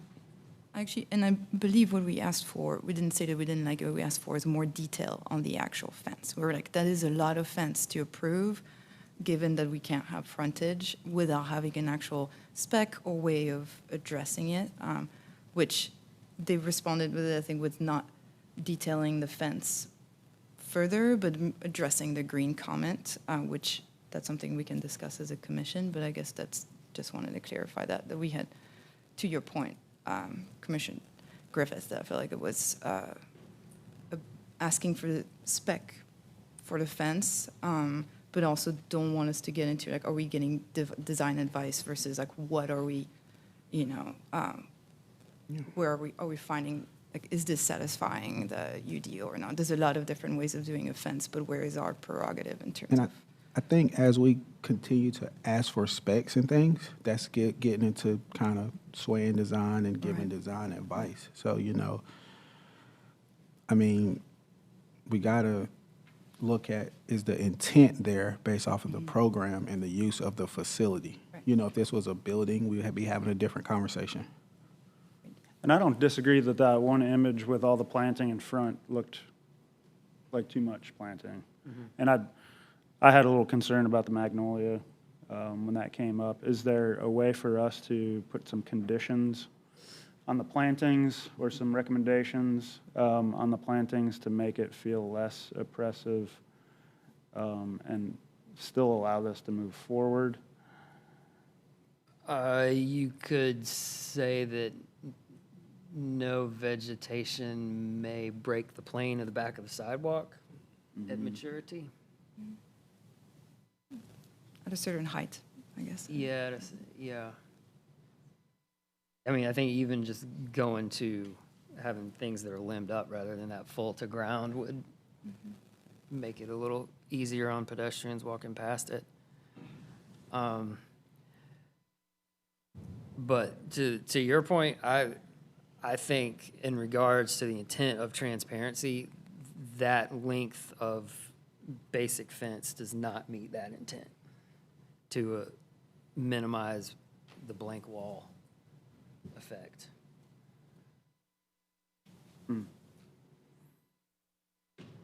Can we bring up the site plan that showed the colored one that's kind of got the dots and it's calling out the different features? Because I think that one image that we saw, actually, I'm not even sure where it was. I think it was right there at the northern end of McDowell where you saw the bike racks and the bench. That's like, maybe it was a ill-chosen rendering or place to take a rendering from, but the rest of that length of frontage seems to be interesting to me. I mean, it's got the planting beds. We can make some comments about the plantings that they use in there. It's got the ticket office, it's got the entry gate, it's got the planting area. So I think, I don't disagree that rendering left a little bit to be desired, but Yeah. I don't know that I would hold this whole thing up over that. But it's also Lenore, the length of Lenore between up until the point you get to the gate. Yeah, can we bring up a rendering of Think about if somebody down Lenore? was proposing a storage facility here for whatever reason, they had to go to the blank wall. There's zero chance if they proposed walls that look like that we'd let a storage facility through like this. Was there another street level rendering of this, or is that just the animation? There we go.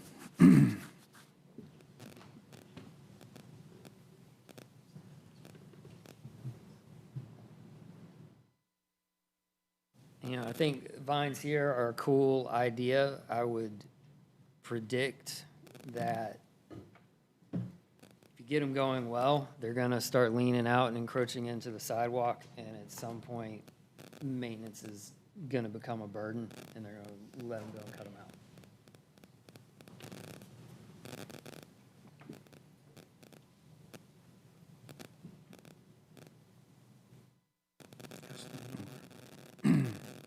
Yeah.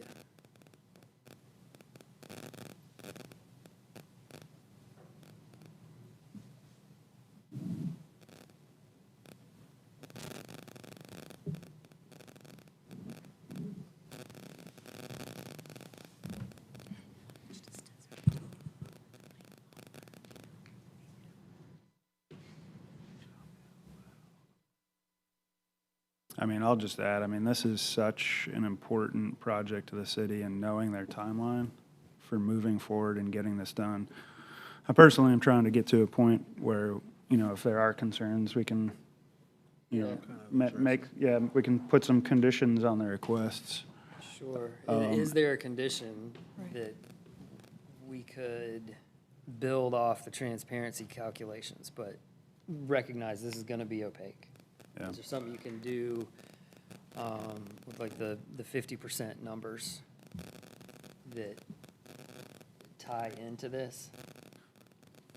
I mean, without being too prescriptive. I would also just offer a different perspective that I think someone mentioned to some extent earlier. It is an incredibly important project for the city. Right. And I don't think the timeline and hitting the timeline is the only important thing. I think the quality of the project, the impact it has on this part of the city, the impact it has on the future Chavis Dix Strollway, the fact that it is the kind of handshake of the city for so many people who are driving here from Greensboro for a show or whatever they're doing. I think it's really important we get this right, even if it, you know, throws the schedule a little bit off. So, I mean, I still have some significant concerns even after this conversation. So. I'm sorry, I didn't mean to interrupt. How much lateral play is there in the wall, in this wall right here, in terms of the positioning of it? I asked that question because if we're talking about putting conditions, I was just trying to understand if the wall is the big hold up here and there's a desire to soften it, because I think everyone recognizes this, you know, kind of the jewel of downtown. You know, Because, I mean, just, can you move it left to right? How much, is the wall at a fixed point? I think you'd have to ask the applicant. I know at the last hearing, it was discussed that it was really tight, but you need to ask the applicant to indicate whether or not some movement of that is possible. The indication I recall, for those that weren't here last time, is it was pretty tight. Yeah, she did note that they found 6 inches to get those plants in there, so it's probably less than a foot. And the other thing is if there are additional conditions that you would suggest, you need to suggest it to the applicant and word it in a way, and the applicant would have to consent to that. So just keep in mind, it's not imposing a condition, it's suggesting it to the applicant, and the applicant being on board with that and willing to amend for that. Right.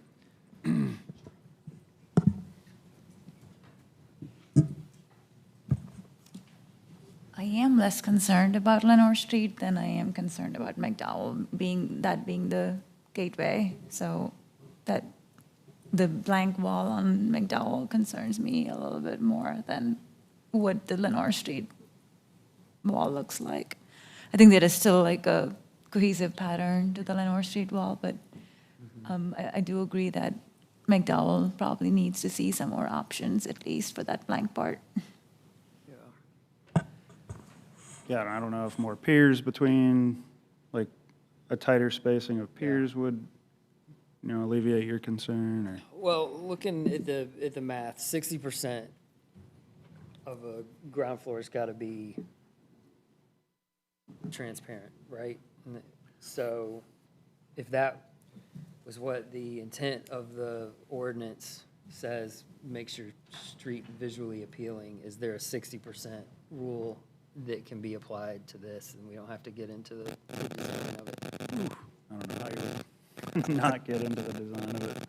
I think they made the transparency at the ticket offices in places where they could, as transparent as they could be, but based off the special use of this facility, I'm not gonna say it's impossible, but it's tough to get a 60% transparency. No, I'm not asking for any transparency. I'm using, since we're trying to meet the intent of the rule. The rule says if you've got transparency along 60% of the block, you are meeting the intent of that rule. So 60% of your facade. yeah, so if we've got 60% of this length of block here,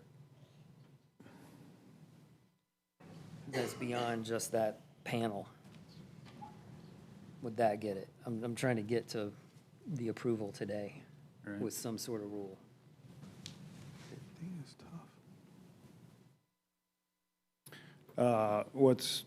My concern would be putting something out there about 60%, whatever that is, almost like changing the character of this so much that we're even less satisfied with it when we see the final Yeah, result.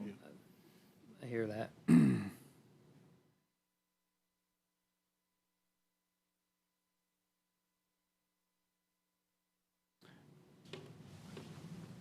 Other thoughts from commissioners?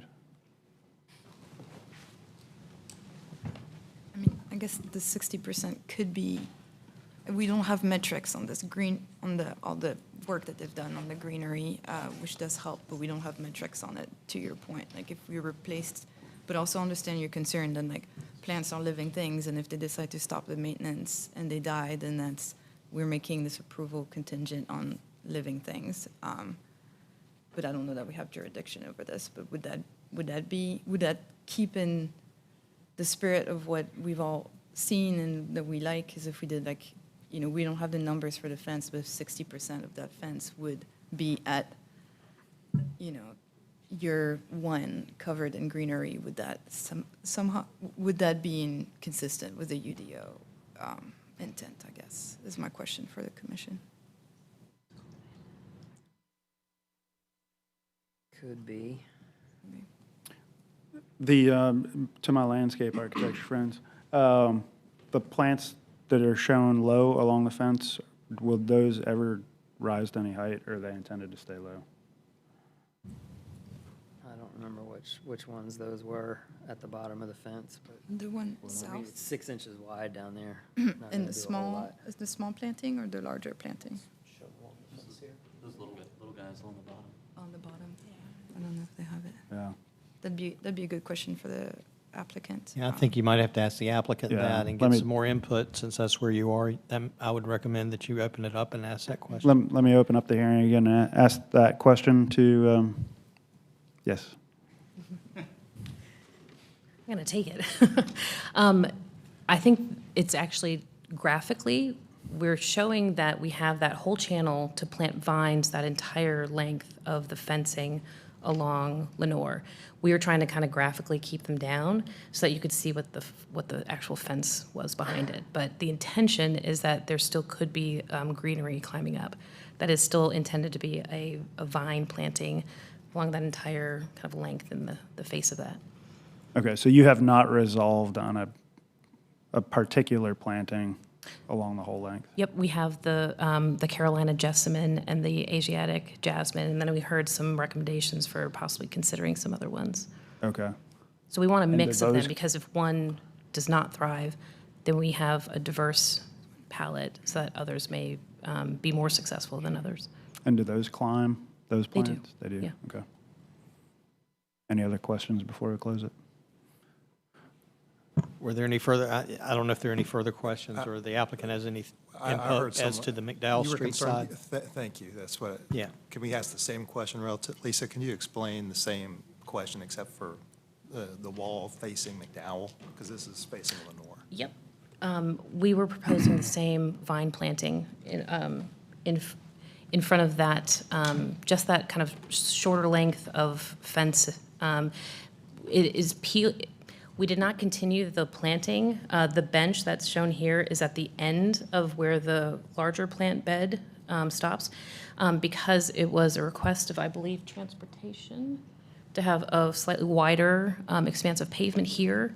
And also, we needed a place to have our bike facilities, which were also required. So this is the place that we kind of peeled back the planting to provide the bikes facilities and to provide a slightly wider amount of paving, and that was from feedback that we got within the city.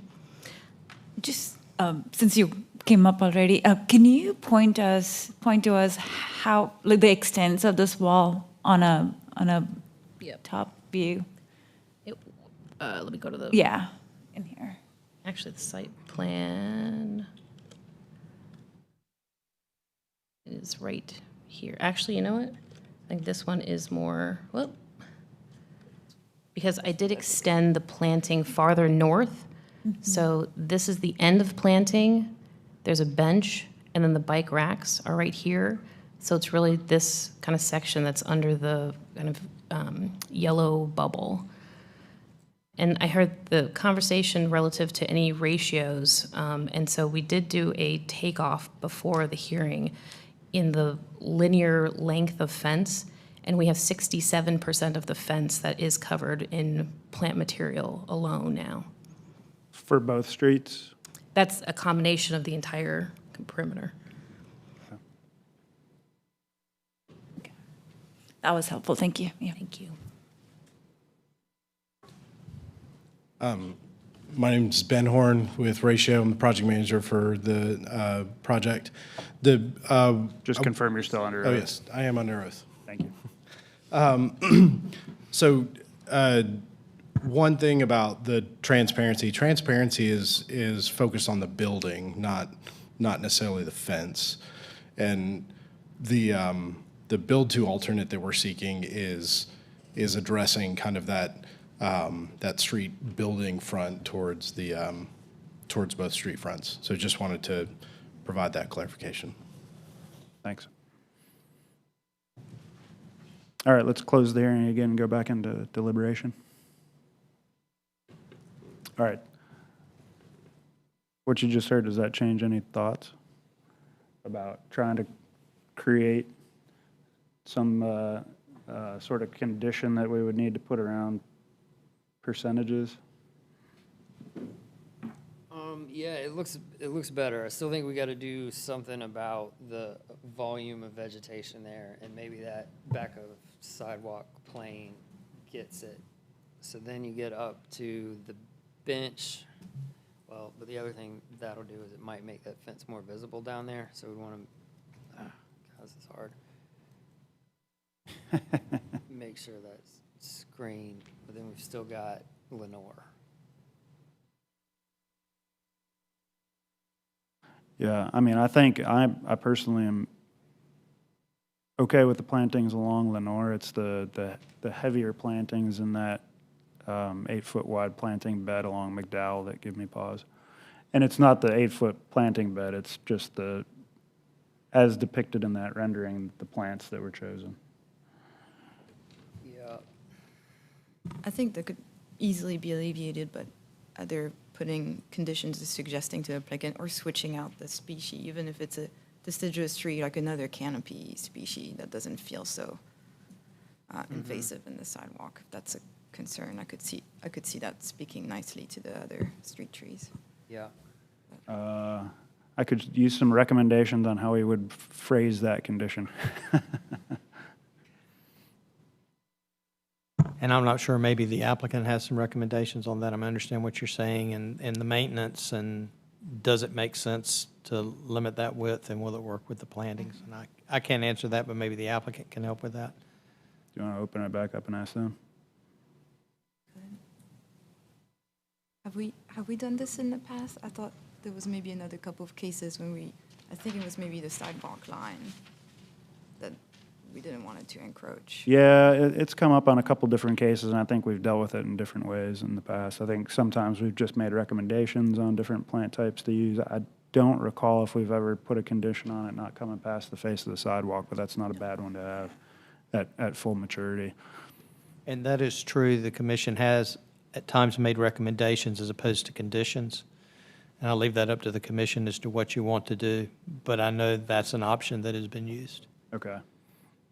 I personally would not want to see a tree that's at 15-foot diameter in an 8-foot planting bed at full maturity. So I'm going to open it back up and ask Lisa if there's a way that we could phrase a condition that would make sense in your mind for this. I do think there absolutely is a way that we can find the right plant material to go there. We went with the columnar magnolia because I might have mentioned in January, but the stair tower of the existing parking garage here, our acoustical engineer has told us we would have some reverberation of the sound from the stage off of that tower. So we are needing that tree planting to really serve like an acoustical purpose for us. So we're needing something that gets tall, that stays narrow so it can not kind of go out into the sidewalk, but having the evergreen property and as dense as those magnolias get, it was really kind of serving a function for us. So I'm sure we can probably find a more narrow tree. Going to a deciduous would probably cause issues. It's not going to give us the kind of acoustical buffer that we're looking for it to actually function, to head off some of that reverberation off of the stair tower. And we also thought it worked well because the trees are that close to the perimeter, not wanting something that was supremely climbable also is also something that we considered.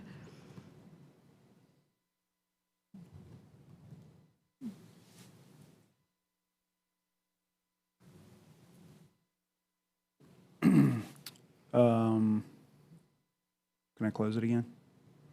So I guess my other question, would you ever limb up the bottom? Like, would that be an option to keep the same spec on the vegetation, but make sure that it's limbed up to, would that negate the acoustical property if it's limbed above, I think I 6 would feet? even prefer it be limbed up. I don't think past, it cannot be past the height of the fence, but I think it could be limbed up to like a 6-foot height or so. We're going to have understory, so I don't think that would cause any issues, and it's not giving you kind of reach branches, so I think that'd be fine. Thank you.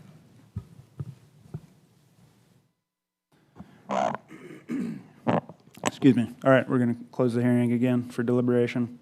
I mean, just throwing out a dumb architect suggestion. I mean, we could just say, put a condition to work with the city to limit plantings at full growth, not to encroach past the edge of the sidewalk. And I'll leave it up to them. Knowing that this is a city project, it's extremely important to the city itself, to the convention center, to our community. with the hopes that, you know, they're going to make sure that it's done right. And in 5 years, if the plantings aren't healthy, they're not going to tear them out. This is my own personal opinion, that they wouldn't just tear them out and leave that a blank, harsh street, because then it's going to decrease the character of that area. Well, you And can- nobody wants to see that. Right, but you can use Fayetteville Street as an example where those landscape beds have just never performed. Which just isn't the right solution. And as much maintenance as they try to do, they can't make them perform. Right, so we want to make sure we end up with a condition here that can perform, that we have confidence in. Any suggestions? Liming them up is closer, they can get narrower.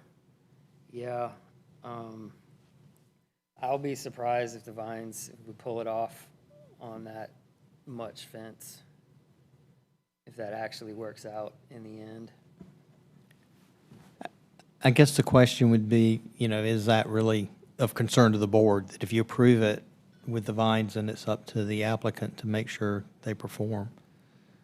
So I would say, and you know, and you can, it would be okay to put a condition like Chris, you mentioned, to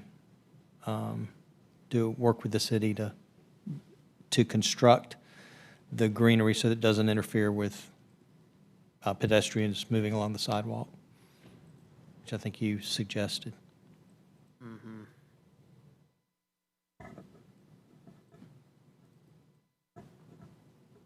Because you're approving what's been presented.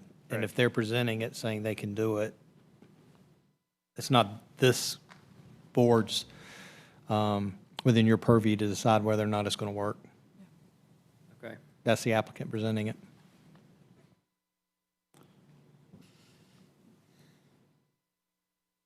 Okay, so that was. But Yeah, I mean, go ahead. am I correct in thinking that we shouldn't propose things that will never work? If we all kind of know that. I mean, we've seen the way public spaces are maintained and, or ignored in most cases. Well, I so. guess, you know, this board has it's within your purview to decide based upon what's presented, but you have to do it based on the evidence that's presented. So has there really been evidence presented to say that it won't work? And that's outside the area of my expertise. Right. I do think there was, with a mix of different vine species, so that if one fails, another one gets right, irrigation and a regular maintenance plan, there is a good chance that they will thrive. That is then outside of our purview. There's some things that we cannot control. People trampling, people throwing trash, like we cannot control, which that's a lot of the, I think, city struggle is like this, people destroying plantings. But it is also in the city's interest to maintain those plantings. There's also the stormwater, the green stormwater infrastructure that's along that side that will be subject to similar pressure that is also going to have to perform. And we've heard mentioned several times of budget concerns. I mean, I might add irrigation as a requirement. The number of times that I've had irrigation pulled from my projects, and the first thing that happens is the landscape you were counting on just doesn't do anything. I don't know if we can add that requirement, but it seems like an important one. I think I think the applicant said that there was going to be irrigated.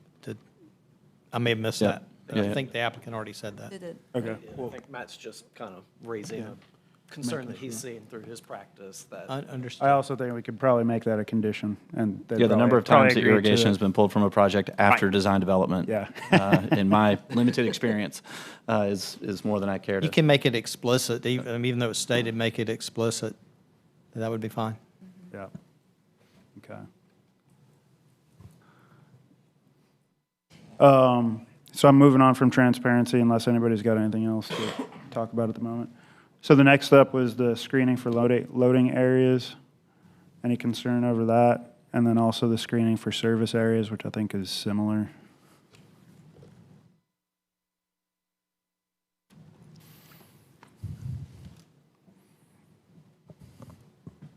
Can we see images of those areas again? It's been a while.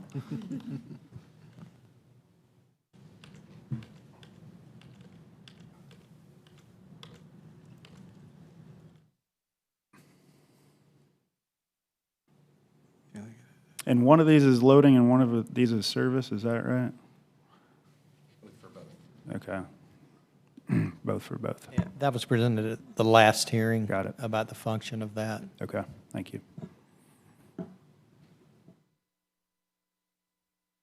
I mean, I understand the need to screen a loading area.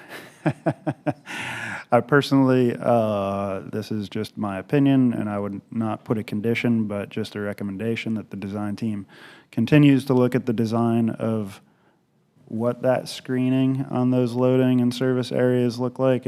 I understand you're trying to tie the graphics of what's on those back to the graphics at the entry gates, but it doesn't feel baked. It feels like there's just some missing teeth on both this one and the other one. So I wouldn't decline it because of that, but just some design commentary.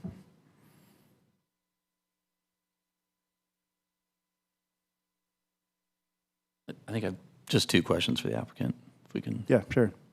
So open the hearing back up. I don't know who this is for, but just a question about the low wall that extends past the person in the orange shirt or red shirt. Is that wall low because of sight lines when you're exiting the drive? Is that a requirement?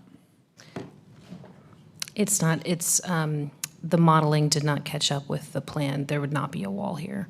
There would be no wall there. There would be no wall there. It would be a flush pavement condition. There would be a bollard here that would separate pedestrians from vehicles. And are the landscape elements extending as far to the west as they possibly can with required turning radii, et cetera? I mean, They are, yeah. Could there be a wall there instead of a bollard? Is that, or a screen or a fence or a I don't any think other there barrier? can be, just knowing the physical limitations of getting the turning radius that we need to be able to make that function for the trucks that we need to, the size trucks that we need to function. And then what's happening immediately to the right of this image? It's cropped strangely for viewing the. It's the low part of the berm that goes up to the railroad So tracks. the toe of that hill immediately It meets hits the toe that of the hill, curb, and basically. there's existing plant material there. And that existing plant material, it's the kind of volunteer material that's along every railroad? Mostly, Kind of yeah. hit and miss. Right, you know, I know, like we can't struggling control it. hackberries and other things. It's yeah. on their property, Okay. right. Could we flip to the other gate too, just before we close it back up?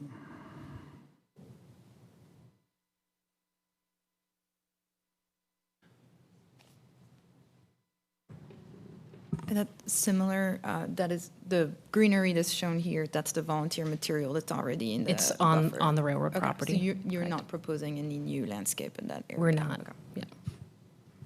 And It would be in the right-of-way, which, again, if we were doing improvements along the right-of-way here, would be required to have the 16-foot, 6 foot of tree planting and walkway behind.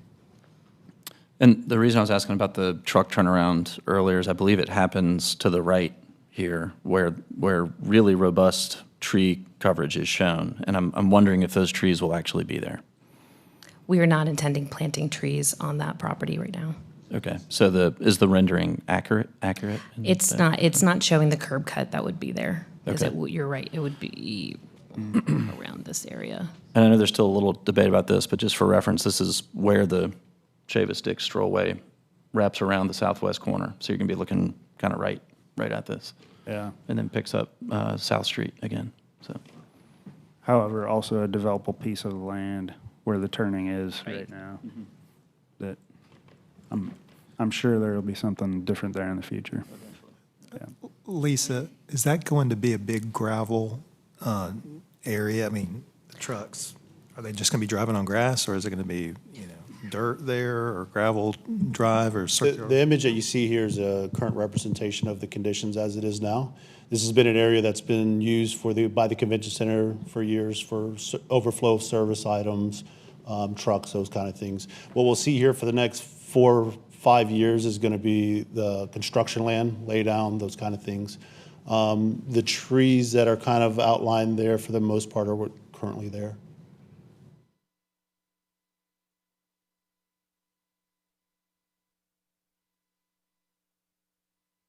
All right, thank you. We'll close the hearing again.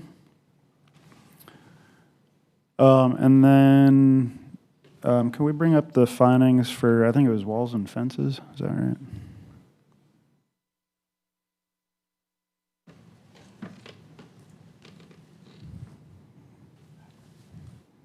I don't have any issues with these. Anybody else? Was there one more after this, Casey? Or Rodney? Landscape screening.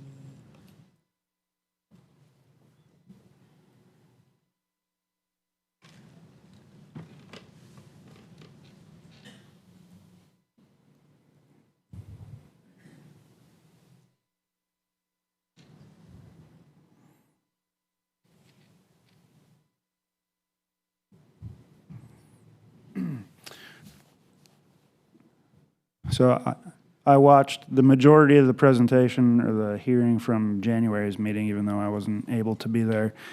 And I do commend the applicant for all the additional work that you put into this and the presentation that you came back with and just the thought about the comments that you got from us the last time. So thank you for that. We can have more discussion on this, but I'm just going to throw out a motion right now to approve the request. Well, actually, I'm sorry. I need to open this back up to ask you about the condition that I'm going to put on this. So I'm going to open it up. So if we wrote the condition that said that we would work, or you would need to work with the city to limit the plantings at full growth, to not encroach past the edge of the sidewalk, and to also provide irrigation and a regular maintenance plan to maintain the health of the plantings, would that be acceptable to you? Let me talk with the team if you don't mind.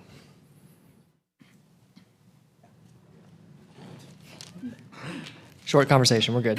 Okay, thank you. All right, so I'm going to close it back up. So I'm going to make a motion to approve the request as written or as requested, with a condition that the applicant work with the city to limit the plantings at full growth, to not encroach past the edge of the sidewalk, and also provide irrigation and a regular maintenance plan to maintain the health of the plantings.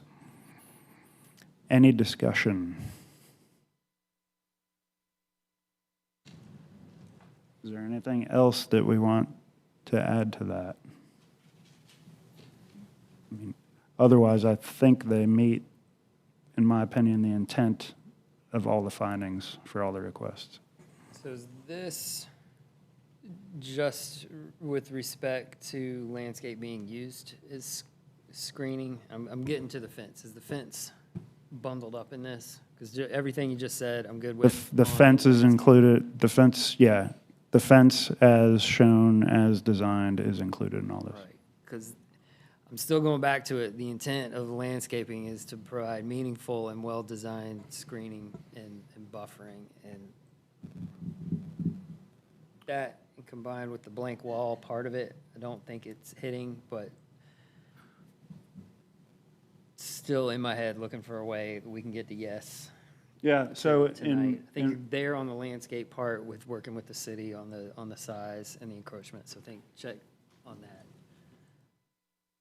But then, So, and what I heard, correct me if I'm wrong, was that all of the plantings that are planted in that narrow strip along the screen are intended to climb.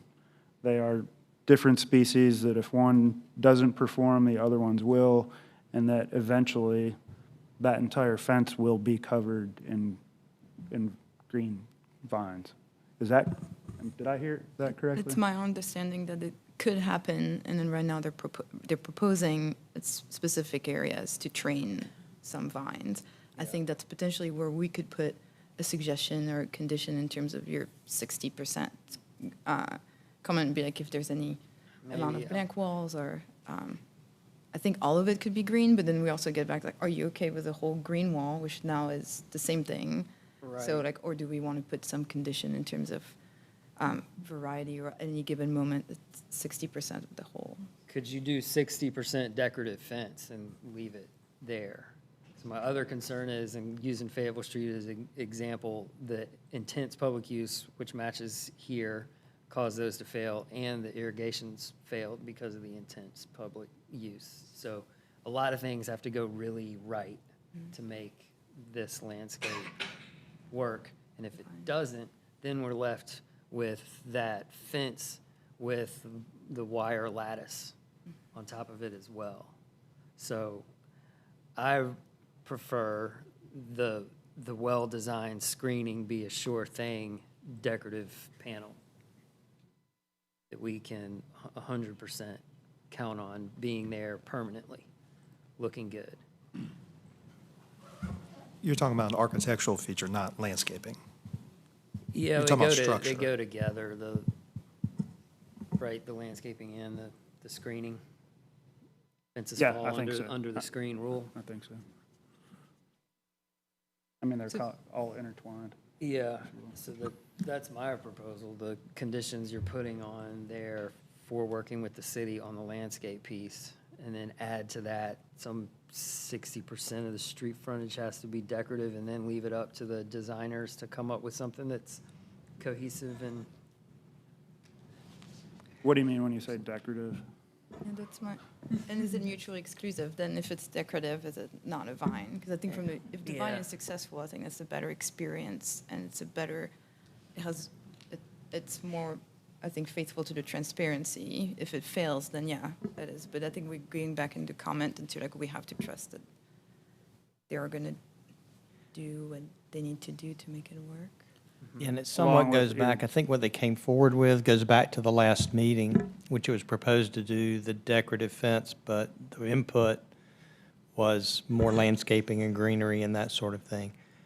As I recall, and those that were here last time can chime in on that, but that's what I recall, so that's why the direction ended up being the way it is, as I recall. Yeah, but I also heard it was to get more detail and more consistency around there. I'm hearing a couple of different things. Didn't like the graphics, but also wanted more detail on it. Yeah, Did I it was, misunderstand it was twofold. It was like, we cannot approve this with the way it's presented because we didn't have a specific spec for the fence. Yeah. And the overall, even because of budget concern, pretty much a lot of us were like, if we approve a fence and then it gets V to chain link, are we okay with that? We were not. So that was one. And then combined with that was also like the intent of the frontage and the transparency is to make, the pedestrian experience pleasant for people and have some variety on the facade. And that's where the greenery also came in, that would help with the scale, which is missing because we don't have a building frontage. So it is twofold. It's both. It's not just, it is like we didn't have enough detail on the fence, and greenery would be a way of addressing the lack of frontage and transparency. Is your intention to have like a combination of the greenery and a visual piece? Is that what you're thinking for? Yeah, I want to get away from the blank wall effect that current fence has, and I want to be confident That'll actually work, that it yeah. succeeds. Yeah, I think where we've got the landscape strip, I think that's going to work with the requirements, the conditions you're proposing, but I'm The still blank struggling wall with piece, yeah, with the other one. Could it be a decorative lattice system? So just, again, not designing it for them, but just having something like, if the lattice system has some texture and rhythm and is thoughtfully designed in consistent with the intent, then it's like, even if the vine died, you'd still have in that Yeah. 6-inch a planar change. And then in the best case, the vine grows on it and it becomes part of the decoration. In the worst case, the vine died, and while they're replacing it, we still have some change on that blank wall with potential shadow play. And That makes sense. I feel like that could be, Yeah, that can be open to interpretation. It can be an interesting right. cable system. It could be a prefab product. Again, this is no longer our purview, but If we did put that in as a requirement, does that work to get through ASR and for code approver? I think Too I think ambiguous. I think it would leave it open enough that the city would be able to work with the applicant Yeah, to determine what that solution looks like. gotcha. So, and would it be a certain percentage? So I'm just trying to figure out how that condition would read. I think Ensure that, we left the percentage in what you were just describing. Yes, Right, it would no, be so a- no percentage thing. Because you're talking just about the wall piece, though, right? Like the landscaping part is already covered by the initial. Yeah, so we got landscape covered, but then it was talking about the lattice and In that that's area. pattern and like rhythm something. Decorative lattice where for a percentage of the wall. Can you, say that? can you For- say it that For the supportive plants? the fence needs to look good if the landscape fails? Is there a way to say it that way? No, I mean, I think you have to, I mean, it's going to be the fence that was proposed. Unless you're requiring them to change that, which I would not. I think we could Personally. require a percentage of the fence as proposed to be covered, so like a 60% of that fence as proposed to be covered, you know, with climbing vines on a decorative lattice that has, you know, ornamental value regardless of the livelihood of plants. Something Okay. like that? Would that make it into how the- would the commission feel about this? Do we have to say lattice? I worry oh, about yeah. lattice. Just something, ensure that 60% of the fence is covered by climbing vines. Is that what we're looking for? Or are we looking for I the? think it's going back to I the. think what Claire's saying is, in the event the vines don't succeed, that the fence with the lattice is still attractive. I mean, it does feel like we're trying to hide an unattractive fence. And maybe we should be focused on the fence again. Like, we're proposing a fence in lieu of a build-to line and transparency that is not a equal or better solution to the goals of the build-to line and transparency. And because it's not that, we're hiding it with landscaping. I mean, we are ourselves saying that the fence does not meet the first two requests. So we're hiding it. I mean, I think that's the issue that I'm having, and maybe why we're I talking think you go about back it to so the much. transparency, and it's the second finding under transparency that I think you're talking about creating Can the we bring- architectural interests. So you might want to go back to that and focus on that. I think the others, this part, number 2. And then my question for you, Matt, then for the commission, because to me, adding plants and lattice is architectural interest, but I understand your point that the blank, if we're not okay with the wall as presented, then we have to decide as a commission what would be okay or what can we put short of designing it for them, right? Well, and what I heard you say is that perhaps the lattice is a way to give the fence depth, to make it attractive in the event that vines don't succeed everywhere. And it just brings me back to the acknowledgement that the current fence is not attractive. So, yeah. Yeah, that's right. Like, and I know budget constraint are a thing, which are not our purview either, but I think that's also like the lattice work could be a way of showing depth and shadow play while the plants are growing. But that's where I think our hands are tied in terms of we can't require specific fence design. We just have to find a way of writing this where there's enough variety in the frontage that it feels like it satisfies the transparency requirement. I mean, you could say something that the vines be supported by a lattice that provides visual relief in the event the vines Yeah. do not succeed. That'd be a And great way that's to phrase it, yeah. It's pretty generic. I like that, yeah. So, can you say that? Can you say that one again? That the vines be supported by a lattice system that provide visual relief in the event the vines do not succeed. Well, you got to think about certainty of that in a way that it can be enforceable. The difficulty that I think we're coming up against, and staff is mentioning, which Casey's mentioning, which I agree, is what do you mean by lattice? What type of lattice? Where is it? That sort of thing. I might suggest that we've gotten to all where we are, and a lot of the concern has to do with the landscaping not surviving, which it's the burden's on the applicant to make it succeed. That maybe it's a recommendation that the support for the vines be there to create some relief, so it's not a condition, but yet it's something that they could keep in mind as they design it and go through it and work with staff.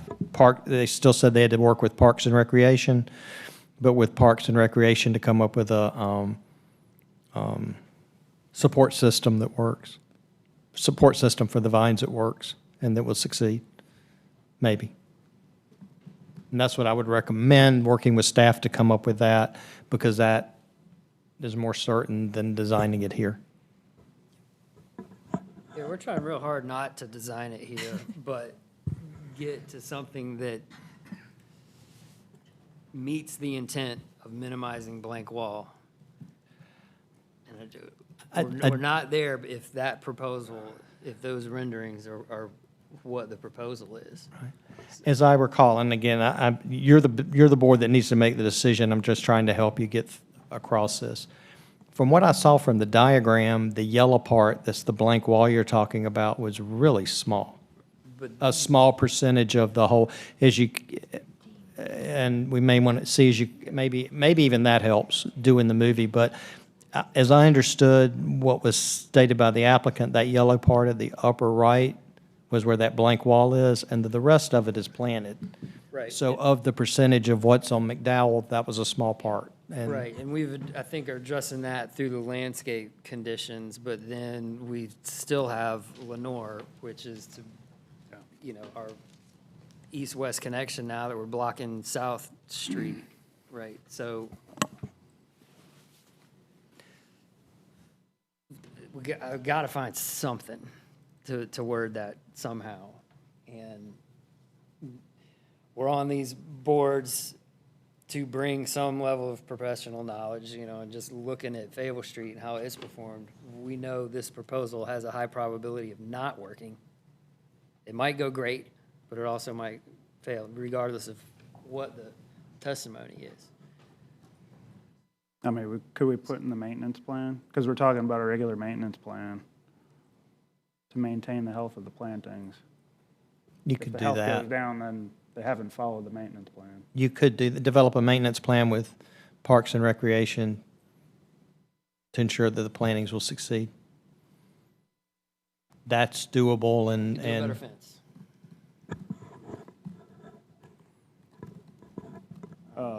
I mean, so as we were talking, I jotted down, providing 60% of the fence is covered by a decorative support system for climbing vines, which also creates visual depth along the fence. Can we go with that? It's getting closer than just saying maintenance plan. Chris, when you're typing this, are you making it clear it's just for Lenore and McDowell that we're not getting the entire 360-degree footprint? If that's what you settle on, just repeat the wording. I think the applicant's wanting to make sure Right, you're they talking about understand just the wording of that. doing that where there's the narrow planting band? Well, I just want to make sure that we don't get sloppy with what we're saying, that we're somehow putting unintended burdens on the applicant for the entire 360-degree structure. We're only talking about these two streets. McDowell and Just Lenore. limited to McDowell and Lenore Street perimeter. Yeah. Extent of what they're asking for relief for anyway. And I would agree with that. It'd be as specific as you can about the locations you're talking about.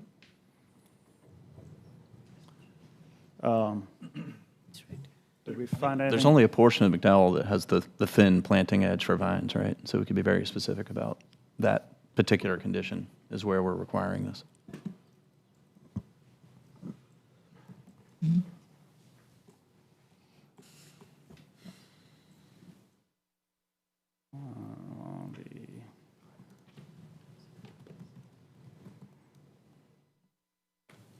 All right, you're going to have to help me with this. So I've got a recommendation that 60% of the fence along the thin planted areas, maybe there's a better word than areas, but 60% of the fence along the thin planted areas along McDowell and Lenore is covered by a decorative support system for climbing vines, which also creates a visual depth along the fence.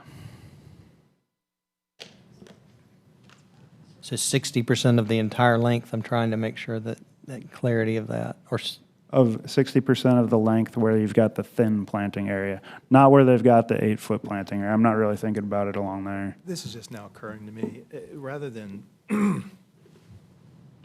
try to parse this out with words right now, is there any way we can just attach that slide 7, or I'm just making up the number, and just putting some annotation on that document and attaching it as Exhibit A. This is the proposal. These are the boundaries of the conditions. That would be a lot more precise rather than struggling with. Can we do that? words here. I've never. Well, I been think it's involved. already part of what they presented and said that, and testified under oath that they would plant where Yeah. it's shown.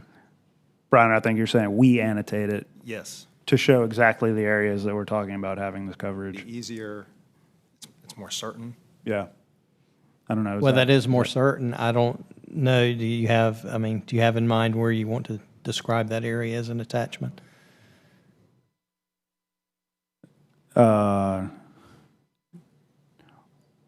Say that again?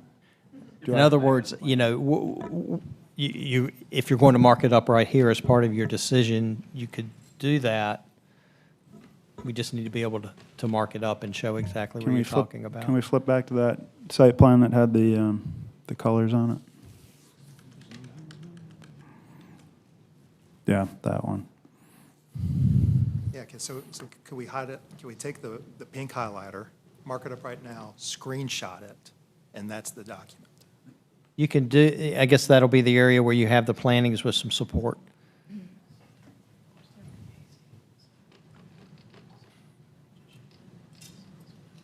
Who wants to take a stab at marking it up? I don't know That's how the difficulty, but you can do that, but that's the difficulty. Is it just the area by the bike racks and then Lenore?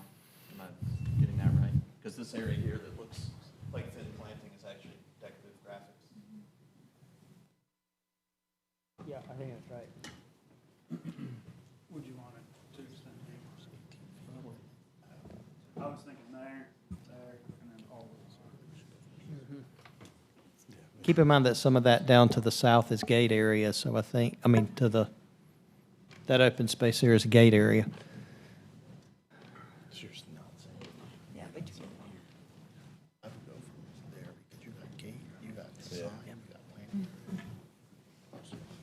All right, can somebody show me how to use this? Okay, so guys, tell me if you would agree with it. So that area? This area here? And then this whole length. Is everybody in agreement with that?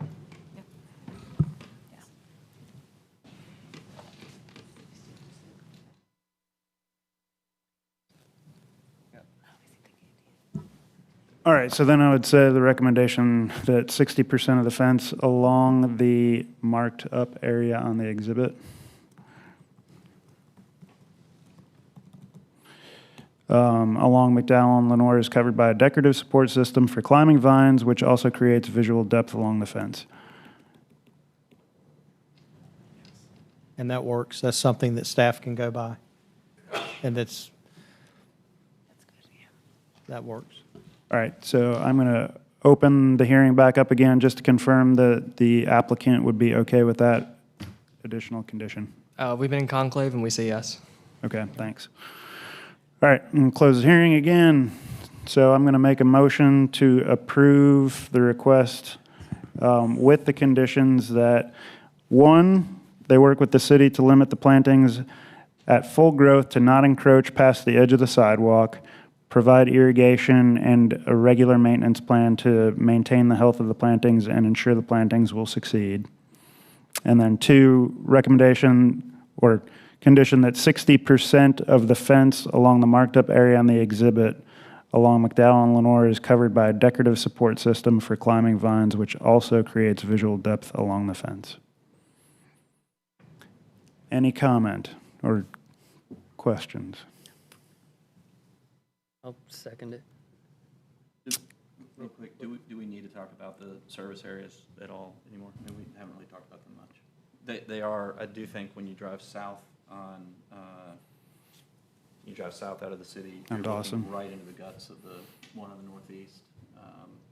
And then, obviously the one that used to be South Street is on access with South Street, and there will likely be another building to the south of it.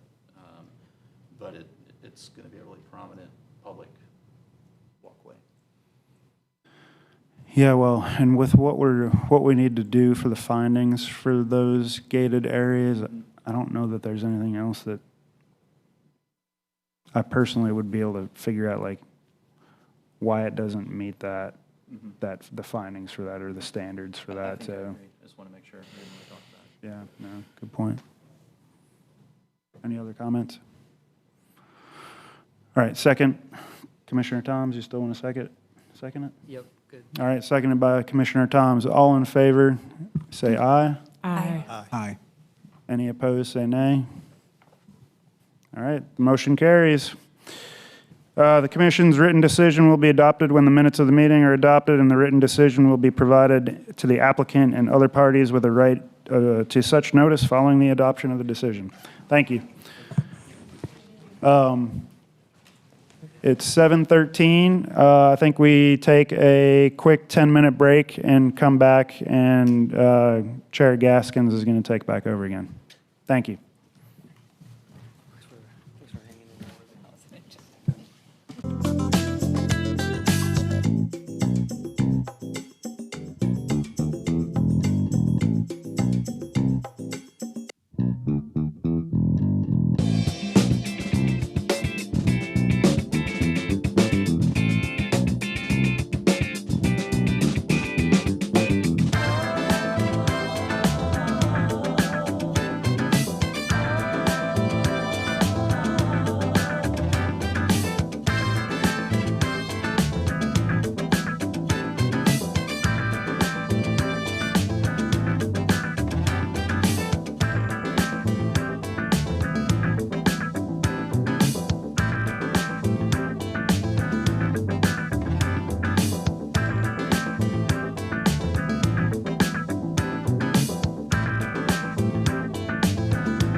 Us, at the beginning of the meeting, I said our commitment here is to tough it out as a group to try to get to 8 p.m. So hopefully we can power through and get through both cases tonight. But there comes a point of reasonability, and we'll address that as we get to the next case. But Keegan, you look like you're what? I'm just waiting to present after you finish speaking. Okay, excellent.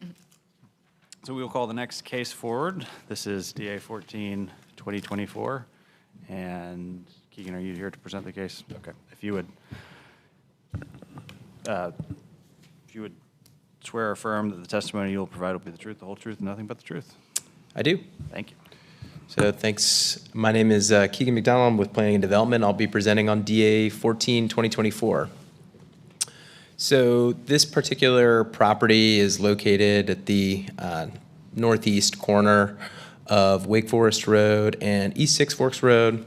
There's an existing building on the site that the applicant is proposing to redevelop into an eating establishment. I believe it will be a Whataburger location. The establishment is proposed to be about 3,300 square feet. There'll be some off-site parking provided as well as a drive-through lane. The request before you today deals with the build-to requirements. So the applicant is looking to reduce the build-to requirement along Wake Forest Road, which is the primary street. And they are proposing an alternative design which involves the inclusion of multiple amenity areas and then also a decorative wall. And they'll have additional exhibits to provide some more detail on that alternate. Wanted to just draw attention to the build-to requirement that relates to this specific property, which is zoned CX3PL. That's the parking limited frontage. So the code requires that 50% of the lot width or site width in this instance be occupied by a building within the primary street build-to range, which is set based on the minimum setback required for the district up to 100 feet in depth. The applicant is looking to provide approximately 19% or 40 feet of building facade and 15% or 31 feet of amenity area for a total of 34% total build-to along Wake Forest Road. Here are the findings for the build-to requirements that will need to be satisfied in order for the design alternate to be approved. I believe that concludes the rest of my slides, but I'm happy to answer any specific questions that you might have. Thanks, Keegan. And if the applicant can come forward while they're doing that, just for the purpose of the minutes, we have 11 commissioners, so standard convention for us is to have the two most junior in terms of time served, so that would be Brooke and Brian will be alternates for that. So the remaining commissioners besides Brooke and Brian will be our voting members for this, if you got that. So Brooke and Brian are. That's right, Commissioner Funkhauser and Brian, your last name is? Williams. Williams, thank you. If the applicant, thank you. Chair Gaskins, do we need to swear in two other folks that are joining me? Sure. Wes Williams, project manager, Whataburger, and Jim Jones, engineer with BL Companies. I'll swear you in at the same time, but if you'll just one by one state your name and address in relation to the case. Wes Williams, I live in Clayton, North Carolina. I'm a project manager for Whataburger, owner's representative. James Jones, I live in Canton, Ohio. My place of business is in Canton, Ohio, I'm sorry. And I'm a project manager for BL Companies, the engineer of record. Okay. Do you both swear or affirm that the testimony you'll provide will be the truth, the whole truth, and nothing but the truth? I do. I do. Okay. They both said so in the affirmative, so please proceed. Awesome. Good evening, Commissioners. Worth Mills here on behalf of Whataburger Restaurants. As Mr. McDonald said, we're requesting relief from the Build 2 requirements along the property's Wake Forest Road frontage in order to construct a new Whataburger at 501 East Six Forks Road. The property is 1.2 acres located in the northeast quadrant of the East Six Forks Road and Wake Forest Road intersection. I'll note that during site plan review, it was determined that both Six Forks and Wake Forest Road are considered primary streets. That's why the 50% facade requirement applies to both Six Forks and to Wake Forest Road. Just to orient everybody, the UNC Rex Urgent Care, the PGA Superstore are over to our east. The Costco Shopping Center is immediately south across East Six Forks Road. The existing building was a former Applebee's, and all these properties, pretty much every property you see on the screen is zoned CX3 parking limited. Here's a view from East Six Forks Road. Note the landscaping, the street trees along the right-of-way. Another view of the building and landscaping along East Six Forks Road. The existing building is approximately 80 feet from the right-of-way. And then looking from Wake Forest Road, pretty consistent landscaping as you saw on East Six Forks. And the existing building is 85 feet approximately from Wake Forest Road. And here's the last view as you see the entrance into that UNC Rex Urgent Care and PGA Superstore building. So here's an excerpt of the site plan, or the proposed plan, I should say. The dotted blue lines represent the Build 2 range, 0 feet to 100 feet along both East Six Forks Road and Wake Forest Road rights-of-way. The building orients itself east-west, and we are meeting the Build 2 requirements along East Six Forks Road. And as I mentioned, our relief is focused along Wake Forest right-of-way. We are required just under 73 feet of building facade within the right-of-way, or within the Build 2 range, and we are providing approximately 40.6 feet of building facade within the Build 2 range. We are taking advantage of some of the reductions that are found in section 1.5.6.c that can reduce your Build 2 percentage when there are certain easements that run perpendicular to the right-of-way in question. And we are also providing some additional amenity area in order to further reduce that requirement, which I'll have Mr. Jones come up and kind of walk you through this colorized plan here that highlights amenity area access circulation.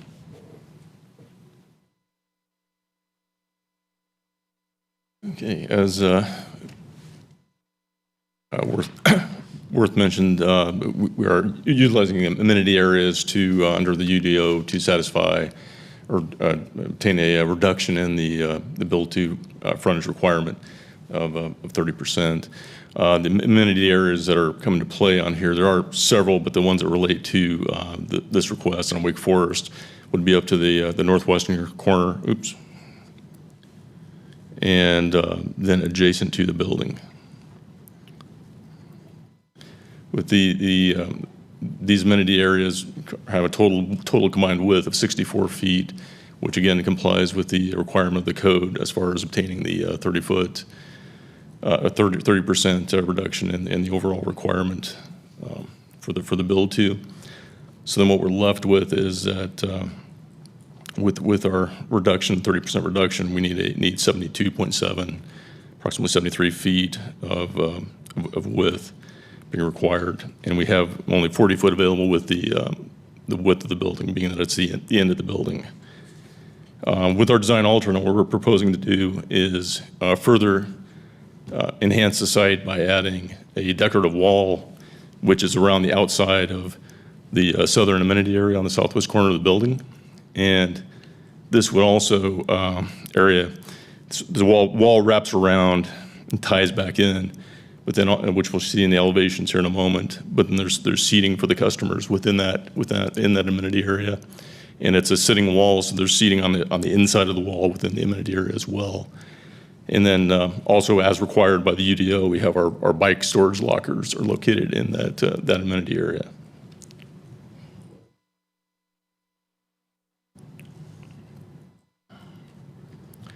Here's the elevations depicting that wall.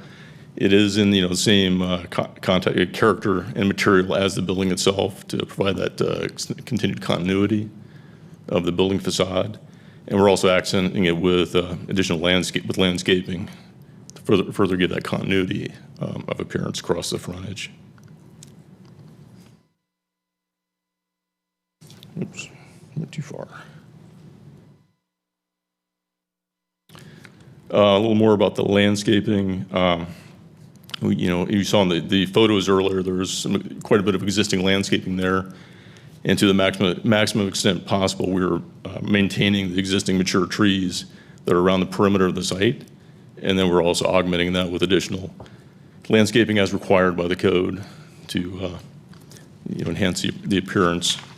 I would note with the amenity areas, particularly the one that's adjacent to the southwest of the building, this is not something that's prototypical for Whataburger, but they're doing this in an effort of trying to comply with the intent of the code, requirement of the code, and enhancing the experience.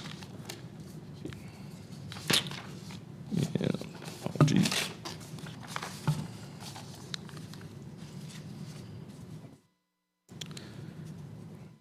Regarding the design alternate standards, one of the first findings was that the approved design alternate needs to be consistent with the intent of the Build 2 regulations. It's our professional opinion that the intent is in fact strengthened, and that we're strengthening the street edge and establishing a sense of enclosure with the use of the amenity areas and the short wall encircling the southern amenity area, along with the landscaping. And as was previously mentioned by my colleague on Wake Forest, we've actually moved the building closer to the right-of-way by about approximately 20 feet, which further enhances the intent or meets the intent of both the parking limited and the Build 2 requirement of reducing the amount of parking between the building and the road. There had previously been two rows of parking that were in here with the current use, and we reduced that down to that single row, and then further reduced the parking with the addition of those amenity areas that I mentioned previously. The second finding would ask, does the design alternate substantially negatively alter the character defining the street wall or establish a Build 2 pattern that is not harmonious with the existing build context?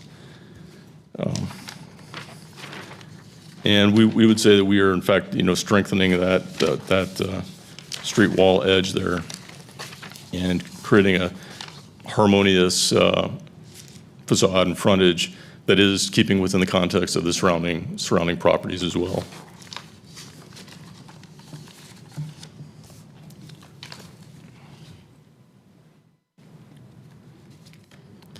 And the third finding would ask, is the change in the percentage of the building that occupies the Build 2 area or increased setback does not negatively impact pedestrian access or comfort or safety.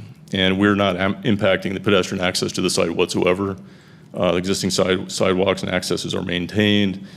We also then on Six Forks have an amenity area actually that's been added down in the southeast corner that ties in with the public walk and then safely conveys the pedestrians across to our facility. Any questions? I don't believe so. Unless is there more to the presentation? That's all I've That's got. all the slide, that's all we had. Okay. Any questions from the commission?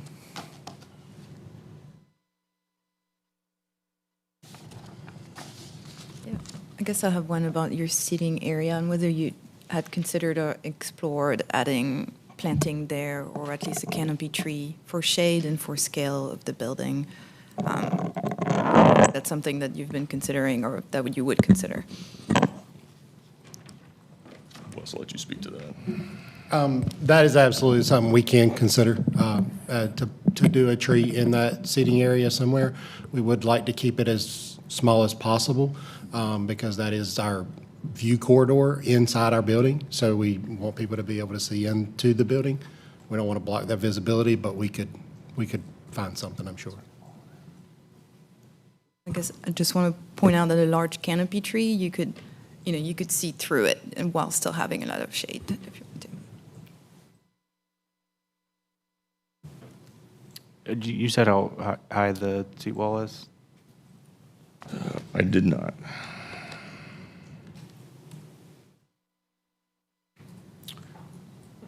It is to the top of the wall, not the columns, top of the wall. It's just over 4 feet, 4 foot 11, almost 5 feet.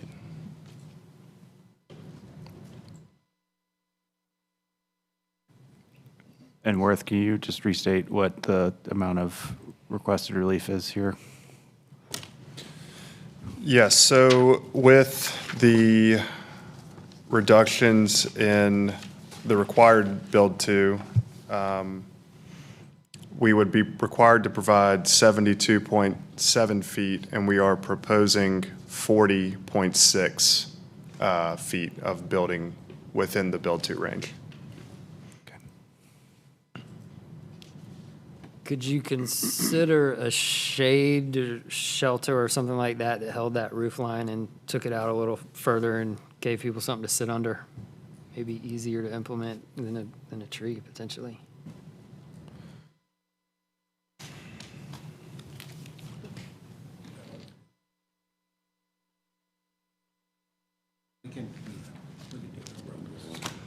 Probably do an umbrella for the seating area.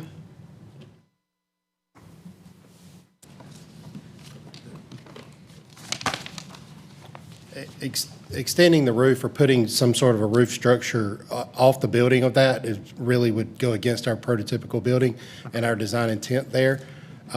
If umbrellas and/or a shade tree isn't sufficient and you would like some other sort of a structure, we could explore some sort of a pergola, probably, but it would have to be separate from the building. It would not be able to be attached to the building. Yeah, I think that's more what I had in mind, something pergola-like to give weather protection and keep that line moving across for the full width.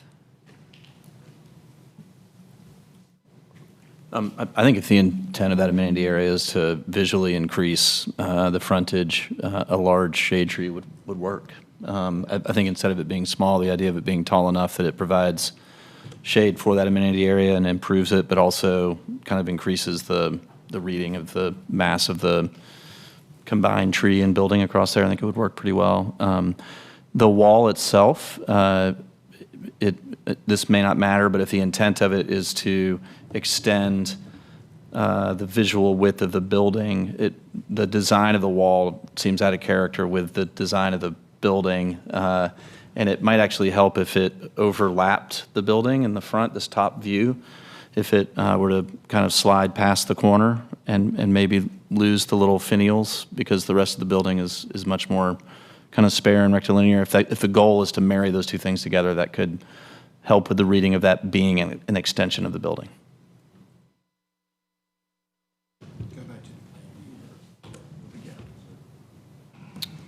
Good, if you got something.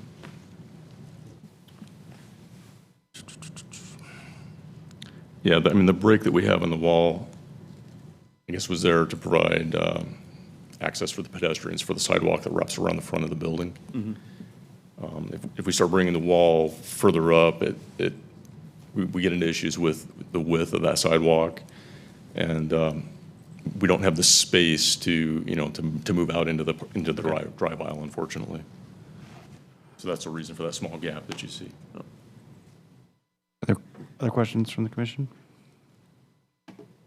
Anything further from the applicant? Nope. Okay, hearing no additional questions or presentation of relevant facts, the commission will now close the hearing and bring the matter to the table. Thoughts? And if someone could navigate us back to the findings. I wish they gave us the control to do that.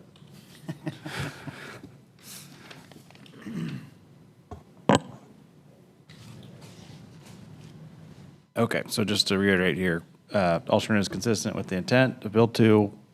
It's not substantially negatively alter the character defining street wall. And the change in percentage of building that occupies the Bill 2 area, increased setback does not negatively impact pedestrian access, comfort, or safety. The context of this site is, I think as we are all probably aware, an extremely out parcel and vehicular centric. Yeah, there's not a street wall, I will say. If anything, it's extremely in line with what the existing context of the built environment is around it. But that doesn't mean that the built to intents don't have a purpose either.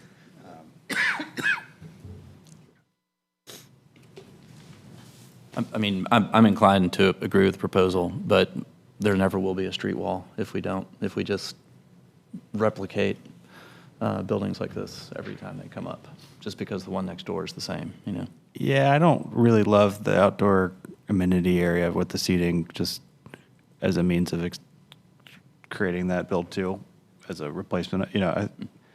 It's the worst corner for comfort from a usability of that amenity area. It brings you closest to the intersection. That's a very wide and high throughput intersection, but I appreciate the mechanics of how this gets us to the intent here. And I think it's better than having a couple more parking spaces on that corner. Yeah. And a shade tree would do a lot to soften that corner, and it's the south side of the building, so I would push that shade tree as far to the south in that patio as you could to give it more shade during the day. But yeah, I think a shade tree at a minimum. I question whether that amenity space at the northwest part of the site, just those two benches on a concrete pad, if it's important to anybody, it just doesn't seem like it would ever get used.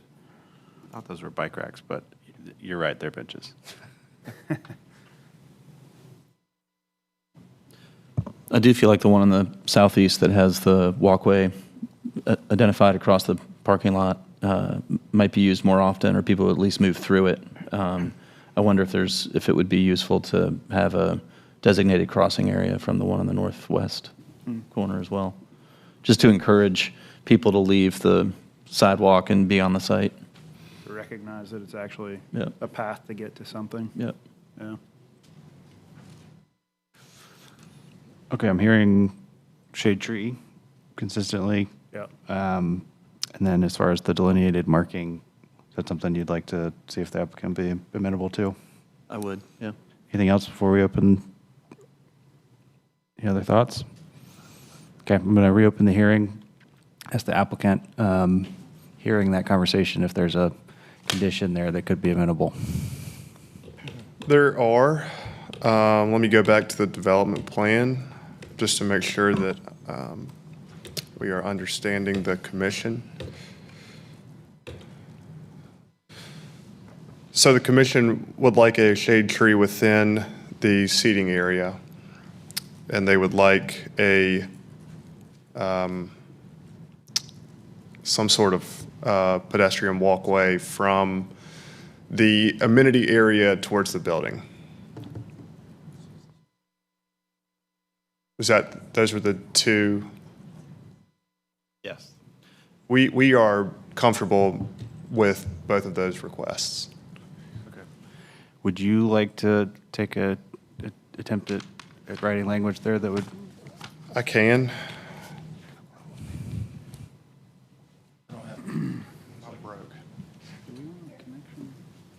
Thanks, Casey. Thank you.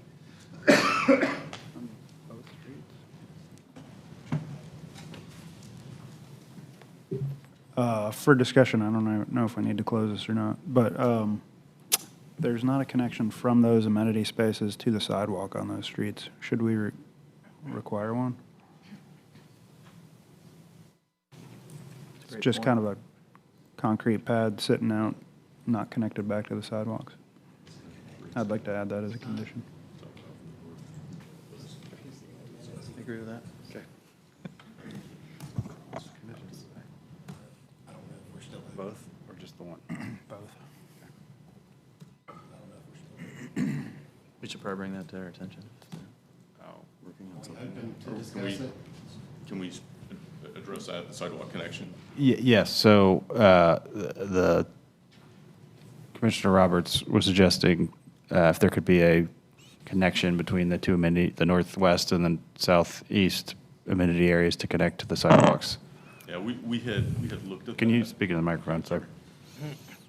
We had actually had looked at that, and part of the reason that there's not an existing connection now is because of the existing grades down to the sidewalk. It's just as you move toward that driveway, it gets steep in that area. So it would be, it certainly wouldn't be ADA.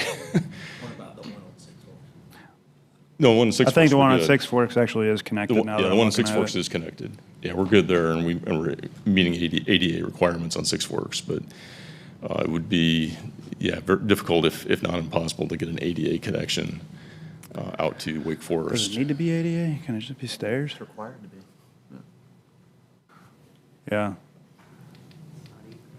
Yeah, I don't think it needs to be ADA. Okay, And I okay. think some sort of connection, whether it's a ramp or stairs, would be preferred. Yeah, if it doesn't have to be ADA, we can make something work there, but. Keegan or Casey, just from a applicability of that, do you, Next condition, I got it right. Sorry. just to address the question of ADA requirements there and whether that would trigger anything? Yeah, so the code does have, certain site accessibility requirements, which is why I think you see that ADA connection from the kind of interior amenity space to Six Forks. And that sort of satisfies the site accessibility because it essentially connects you to all of the other, to the main building, to the entrances, et cetera. So any additional connection, I'm not aware of any requirement, for it to be ADA compliant. I will say, as far as zoning is concerned, or rather, as far as transportation is concerned, they're usually the ones who evaluate the site accessibility requirements, so that existing ADA connection. I imagine either our group in the planning and zoning or transportation would be the ones to look at that, Got it. any other connection that's made.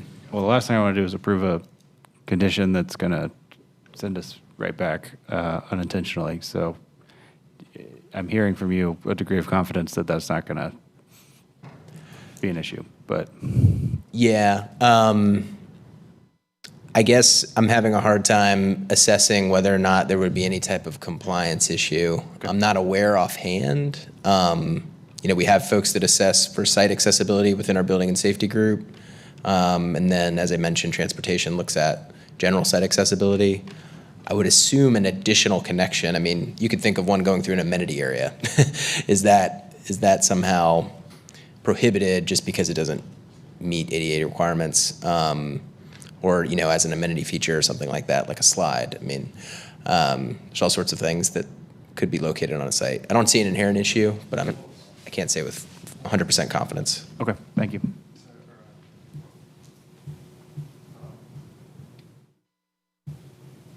I'll close the hearing while they're continuing to work over there. Any other thoughts from the commission as we? Okay.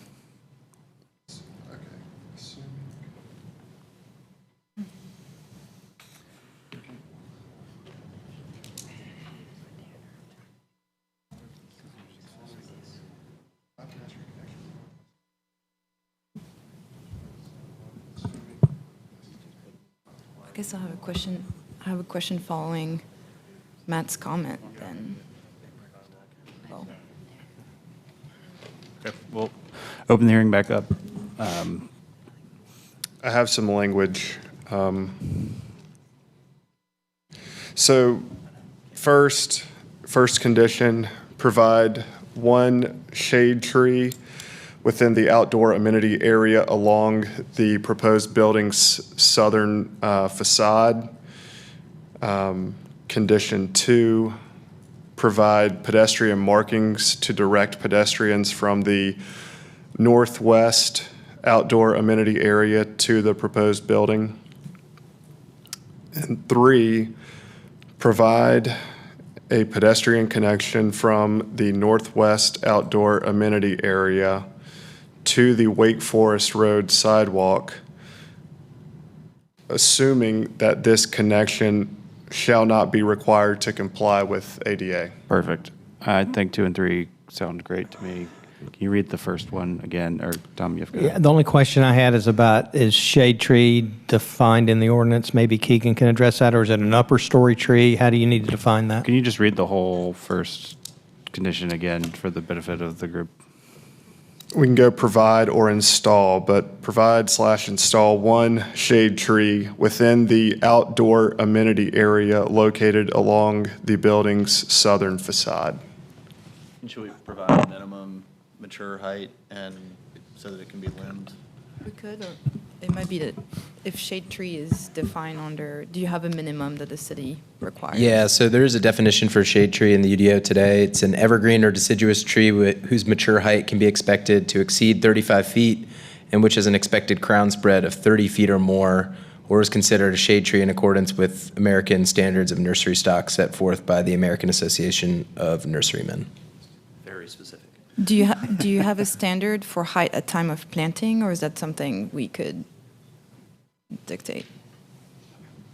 We do have, the code does have a standard for minimum size at planting. I think it's 3 inches and 10 feet. I think, something close to that. I might, Casey's right on target. 3-inch caliper and at least 10 feet tall. because there's two amenity areas on that southern facade, I might say the southwestern outdoor amenity area. Or maybe the outdoor amenity area at the southwest corner of the building? Right. That works. Okay, for the benefit of the record here, Worth, I'm going to ask you to read those one final time, then we'll make a motion, but I believe we're here. Okay, so condition 1, provide and install one shade tree within the outdoor amenity area located At the on the southwest corner of the proposed building. Condition 2, provide pedestrian markings to direct pedestrians from the northwest outdoor amenity area to the building. 3, provide pedestrian connection from the northwest outdoor amenity area to the Wake Forest Road sidewalk, assuming that this connection shall not be required to comply with ADA. Fantastic. All right, I'm going to close the hearing, and I will make a motion to approve with the 3 conditions as read. Second. Any questions? Seeing, yeah, there's a question. I know I'm not voting, but if I heard the definition correctly, the shade tree as defined by UDO is a tree that's expected to get to 35 feet tall. Isn't that too big? No, I don't. No? No, I don't Okay. think it would be, because it's a canopy tree, so that, if you think Good about our question, street- Brian. Yeah, but it's a good I question. I didn't want, Yeah. to approve something that's immediately going to be violated. I think the bigger concern would be the 30-foot spread, but that, as long as it's 15 feet away from the building, it wouldn't be encroaching on the building. Yeah, no, it'd be similar to a street tree detail, if you think about it. So there's a motion and a second. All those in favor, please say aye. Aye. Aye. Any opposed? Seeing none, that motion carries. The commission's written decision will be adopted when the minutes of this meeting are adopted, and the written decision will be provided to the applicant and other parties with such right to notice following the adoption of the decision. All right, it is 7:54. I'm going to look to the other commissioners. If there's anyone that needs to eject, so long as we can get to sufficient quantity here, I'm willing to stick around and get through this final case. But okay. We'll stay. Anyone else need to? All right, excellent. You got the full floor. So Casey, if you'll present the next case, which is DA 16-2024. So the subject property here is. Sorry, Oh. one second. There is a, Dave, you said you've got a conflict. Is this health sciences? Yes. Yes, I do.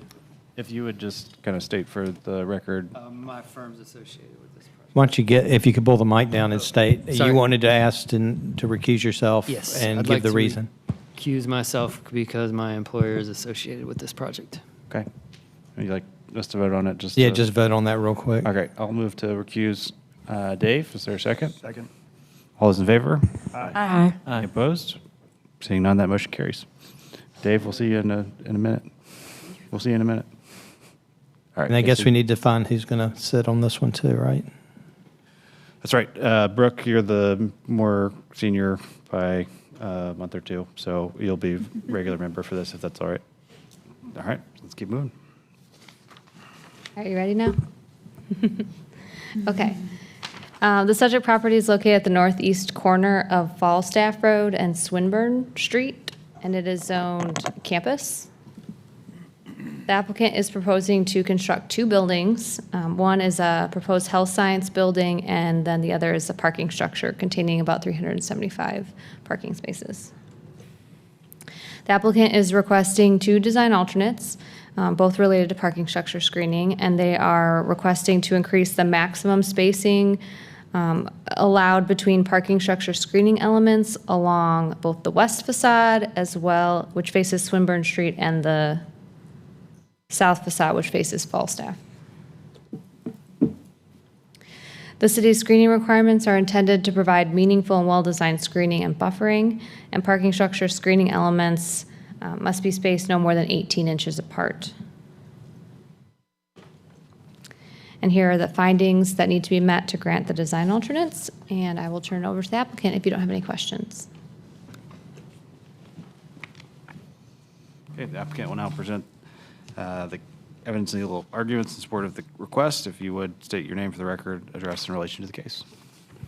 Good evening, Chair and members of the Commission. I'm Mark Frederick with Parker, Poe, Adams, and Bernstein at 301 Fayetteville Street. I'm here on behalf of the applicant, which is Wake Tech. We do have one witness here if we'd like to have her get sworn in right now.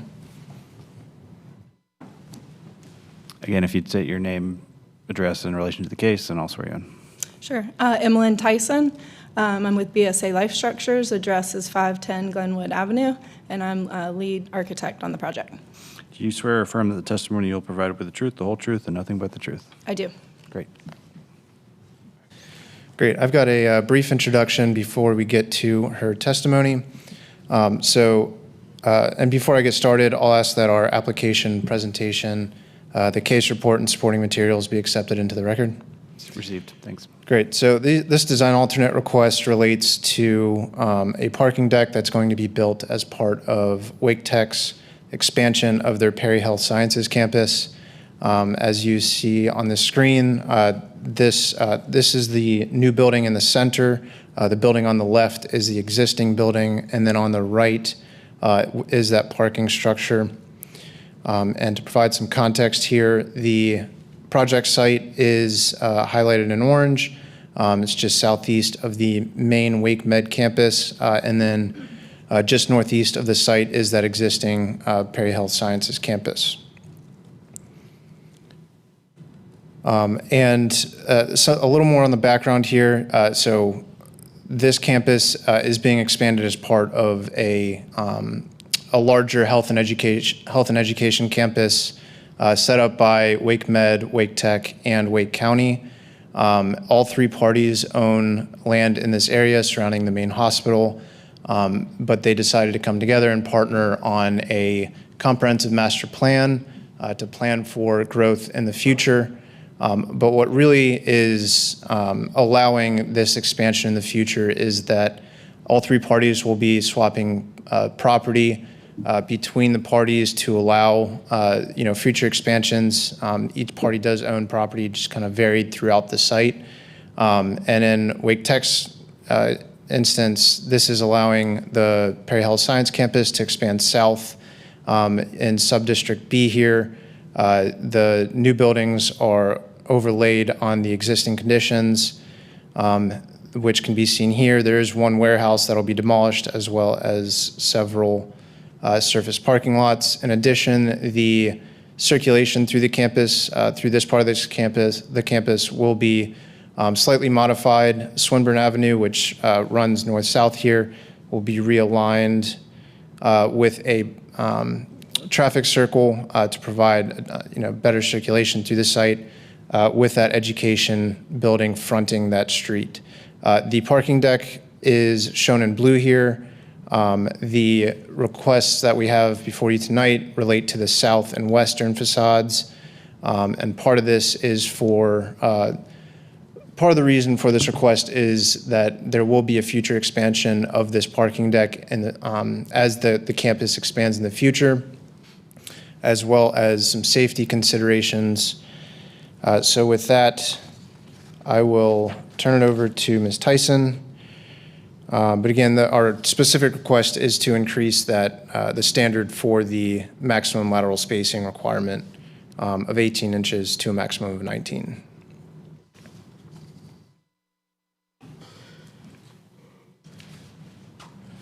So, Sorry. No, come on up.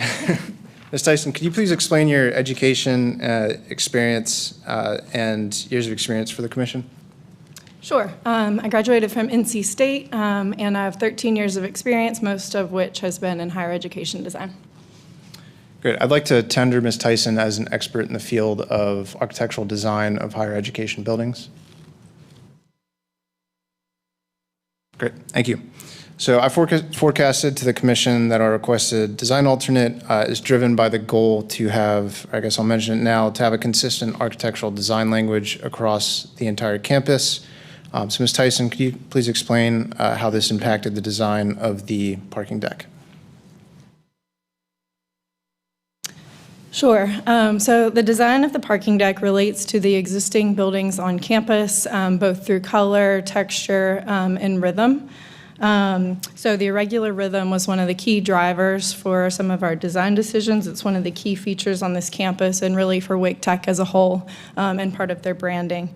There's consistency on campus with the scale of the buildings, scale and rhythm of the openings, and a focus on visibility and safety across campus. The design of the parking deck conforms to all of the screening requirements except this particular lateral spacing requirement that we're asking for exception today. Should I keep going? Okay. Okay, as you can see from the site plan, Mark already oriented you, and we wanted to share a landscape plan to show we are set back both from Swinburne along the west and also from Falstaff to the south. We do have existing mature oaks to the south along Falstaff that are remaining. We are respecting those both today and with the future expansion, which you'll see in just a second. And then along Swinburne to the west, we are adding new street trees and also an additional layer of trees behind the trees you see along the west side there. So how do I change slides here? Okay. This is the existing view, Falstaff to your right, Swinburne to your left. The point of this view, that's the Wake Med building that will be demolished as part of a separate project. The intent of this view is to show the existing mature oaks along Swinburne that exist today and will remain. We are adding 10 additional street trees between the existing oaks in the landscape buffer between the sidewalk and the curb. So you will see those along Falstaff as well, providing more buffer. And then, of course, the added street trees along Swinburne.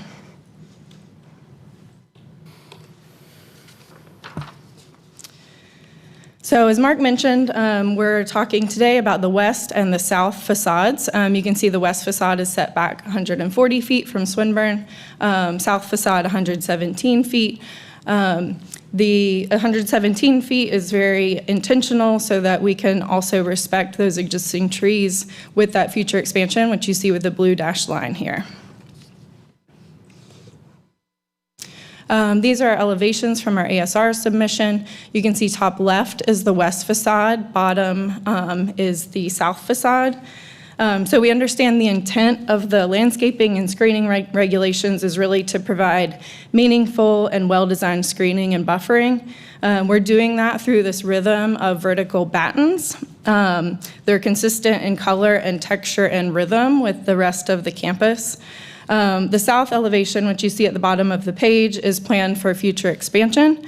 So there was an intentional decision not to spend public taxpayer money on additional screening elements that will be demolished in the future. We did wrap those screening elements at the corner where you have high visibility, either turning into the parking deck as your entry to campus and then turning along Swinburne. So we wrapped those, and then what you're seeing in the middle is the existing or the structural walls that will allow for that expansion in the future. To zoom out just a little bit, this is the campus context, existing building on the left side, our new building in the middle, and you can see the parking deck in the back. Some of the things that you start to see, terracotta colored panels. We have vertical sunshades along our glazing. You can see a high level of visibility at the base of the building. And the rhythm of the openings, which is part of Wake Tech's branding, this kind of irregular pattern that you're seeing.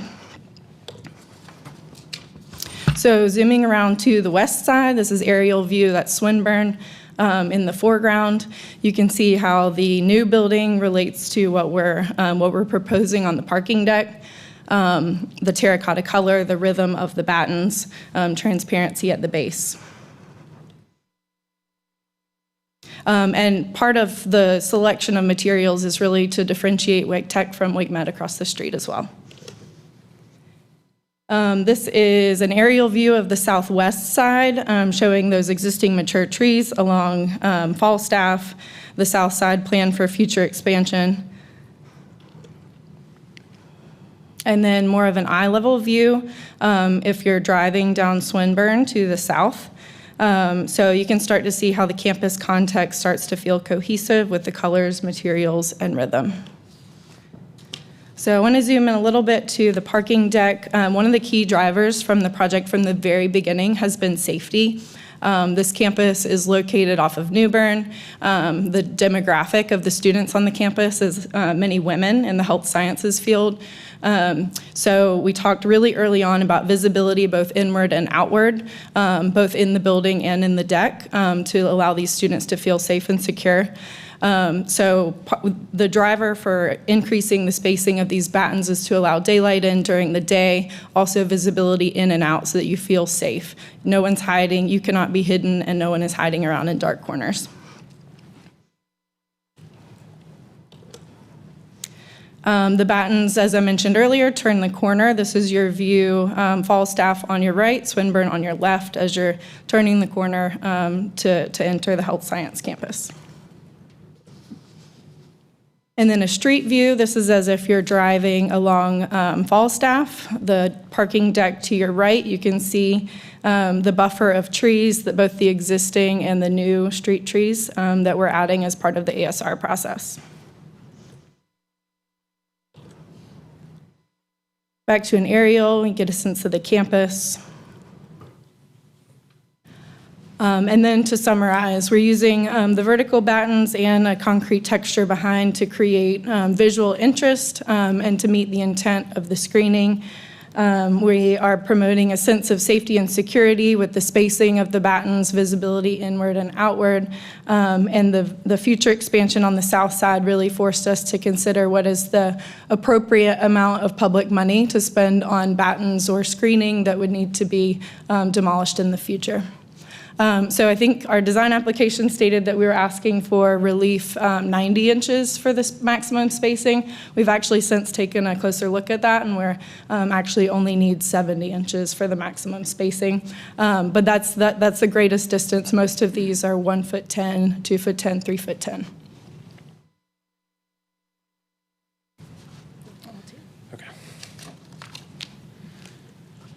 And just to conclude, I'd like to walk through the 4 criteria real quick.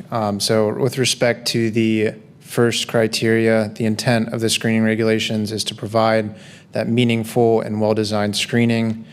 This proposed design conforms to all of the screening elements except for the lateral spacing, which we are proposing to modify in order to provide that consistent architectural language across the campus.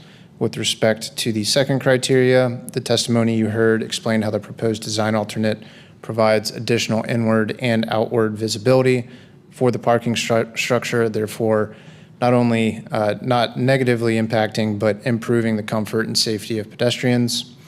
With respect to the third criteria, again, the testimony was direct on this.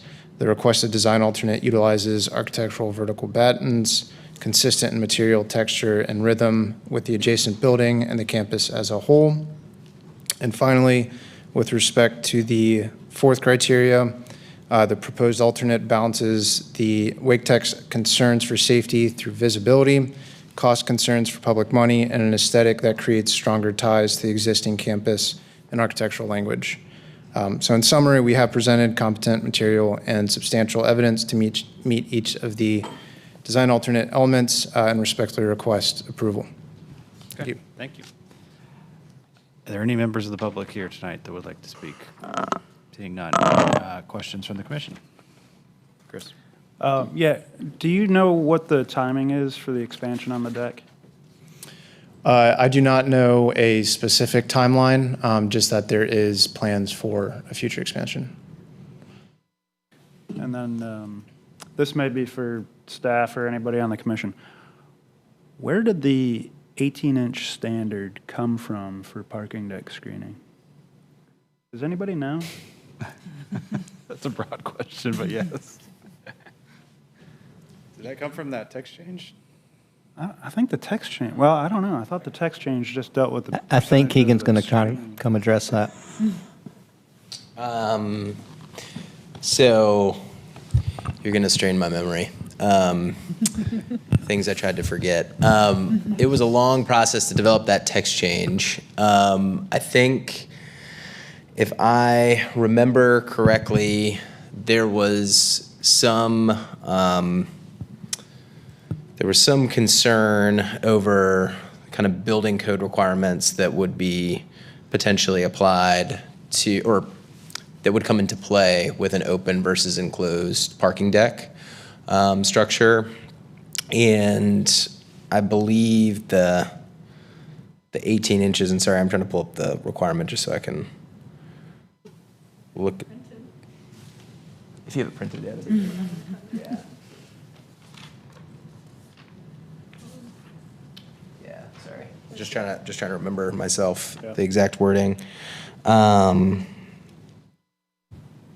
Yeah, so there was a lot of discussion about how we could enforce screening requirements while still ensuring buildings could have a necessary kind of open quality. And that was also the impetus behind the mesh or perforated screening elements having an open area of 40%. I think it was really just intended to provide some flexibility and not require kind of complete covering of the structure with screening elements. So I don't think there was any specific reason why 18. I think it just felt like the right number. I think that's a sufficient answer. Yeah. Other questions from the commission? Do you mind just showing the southwest corner again? And while you're doing that, can you just to confirm here, we're reviewing both the west and south, both with the west and south facades are triggered. Correct. Yeah. I think that previous image was a little closer in. Don't mind just. And so like you said, the openings on the upper and lower level stagger. Oh, sorry. The openings stagger on the two different levels. Yeah, that's great. And can you explain a little bit about how those battens are attached to the structure? Well, it's a public project, so until it's bid, we don't have the shops yet. We're providing 3 equals, but it's a clipped system that is like a Z-clip that they clip into. So it will be concealed. And does it have some relief from the facade, or is it fairly flat? Or? The depth of the battens? Yeah, they're 6 inches deep and 2 inches wide. And they're aluminum. And they're what?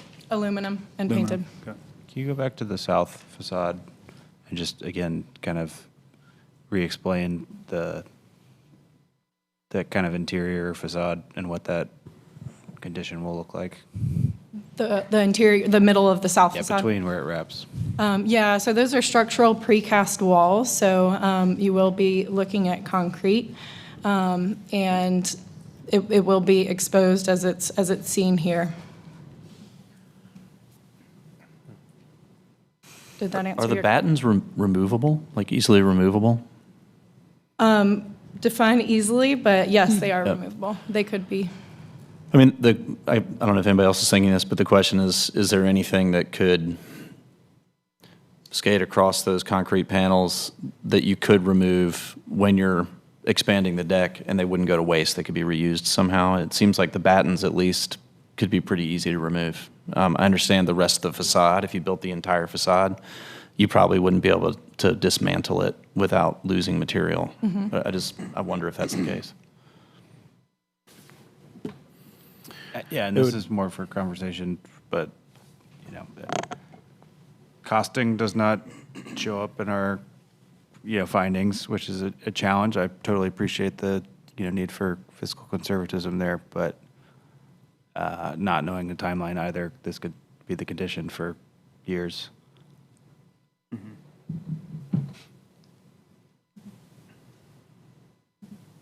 Other questions from the commission? Okay. Anything further from the applicant? Not right now, no. Okay. Well, I will, hearing no additional questions or presentation of relevant facts, the commission will now close the hearing and bring the matter to the table. If someone would navigate to the findings again, please.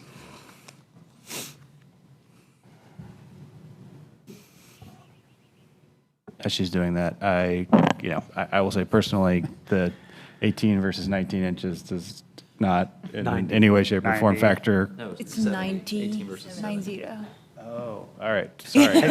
And now it's 19 7-0, as well. so, yeah.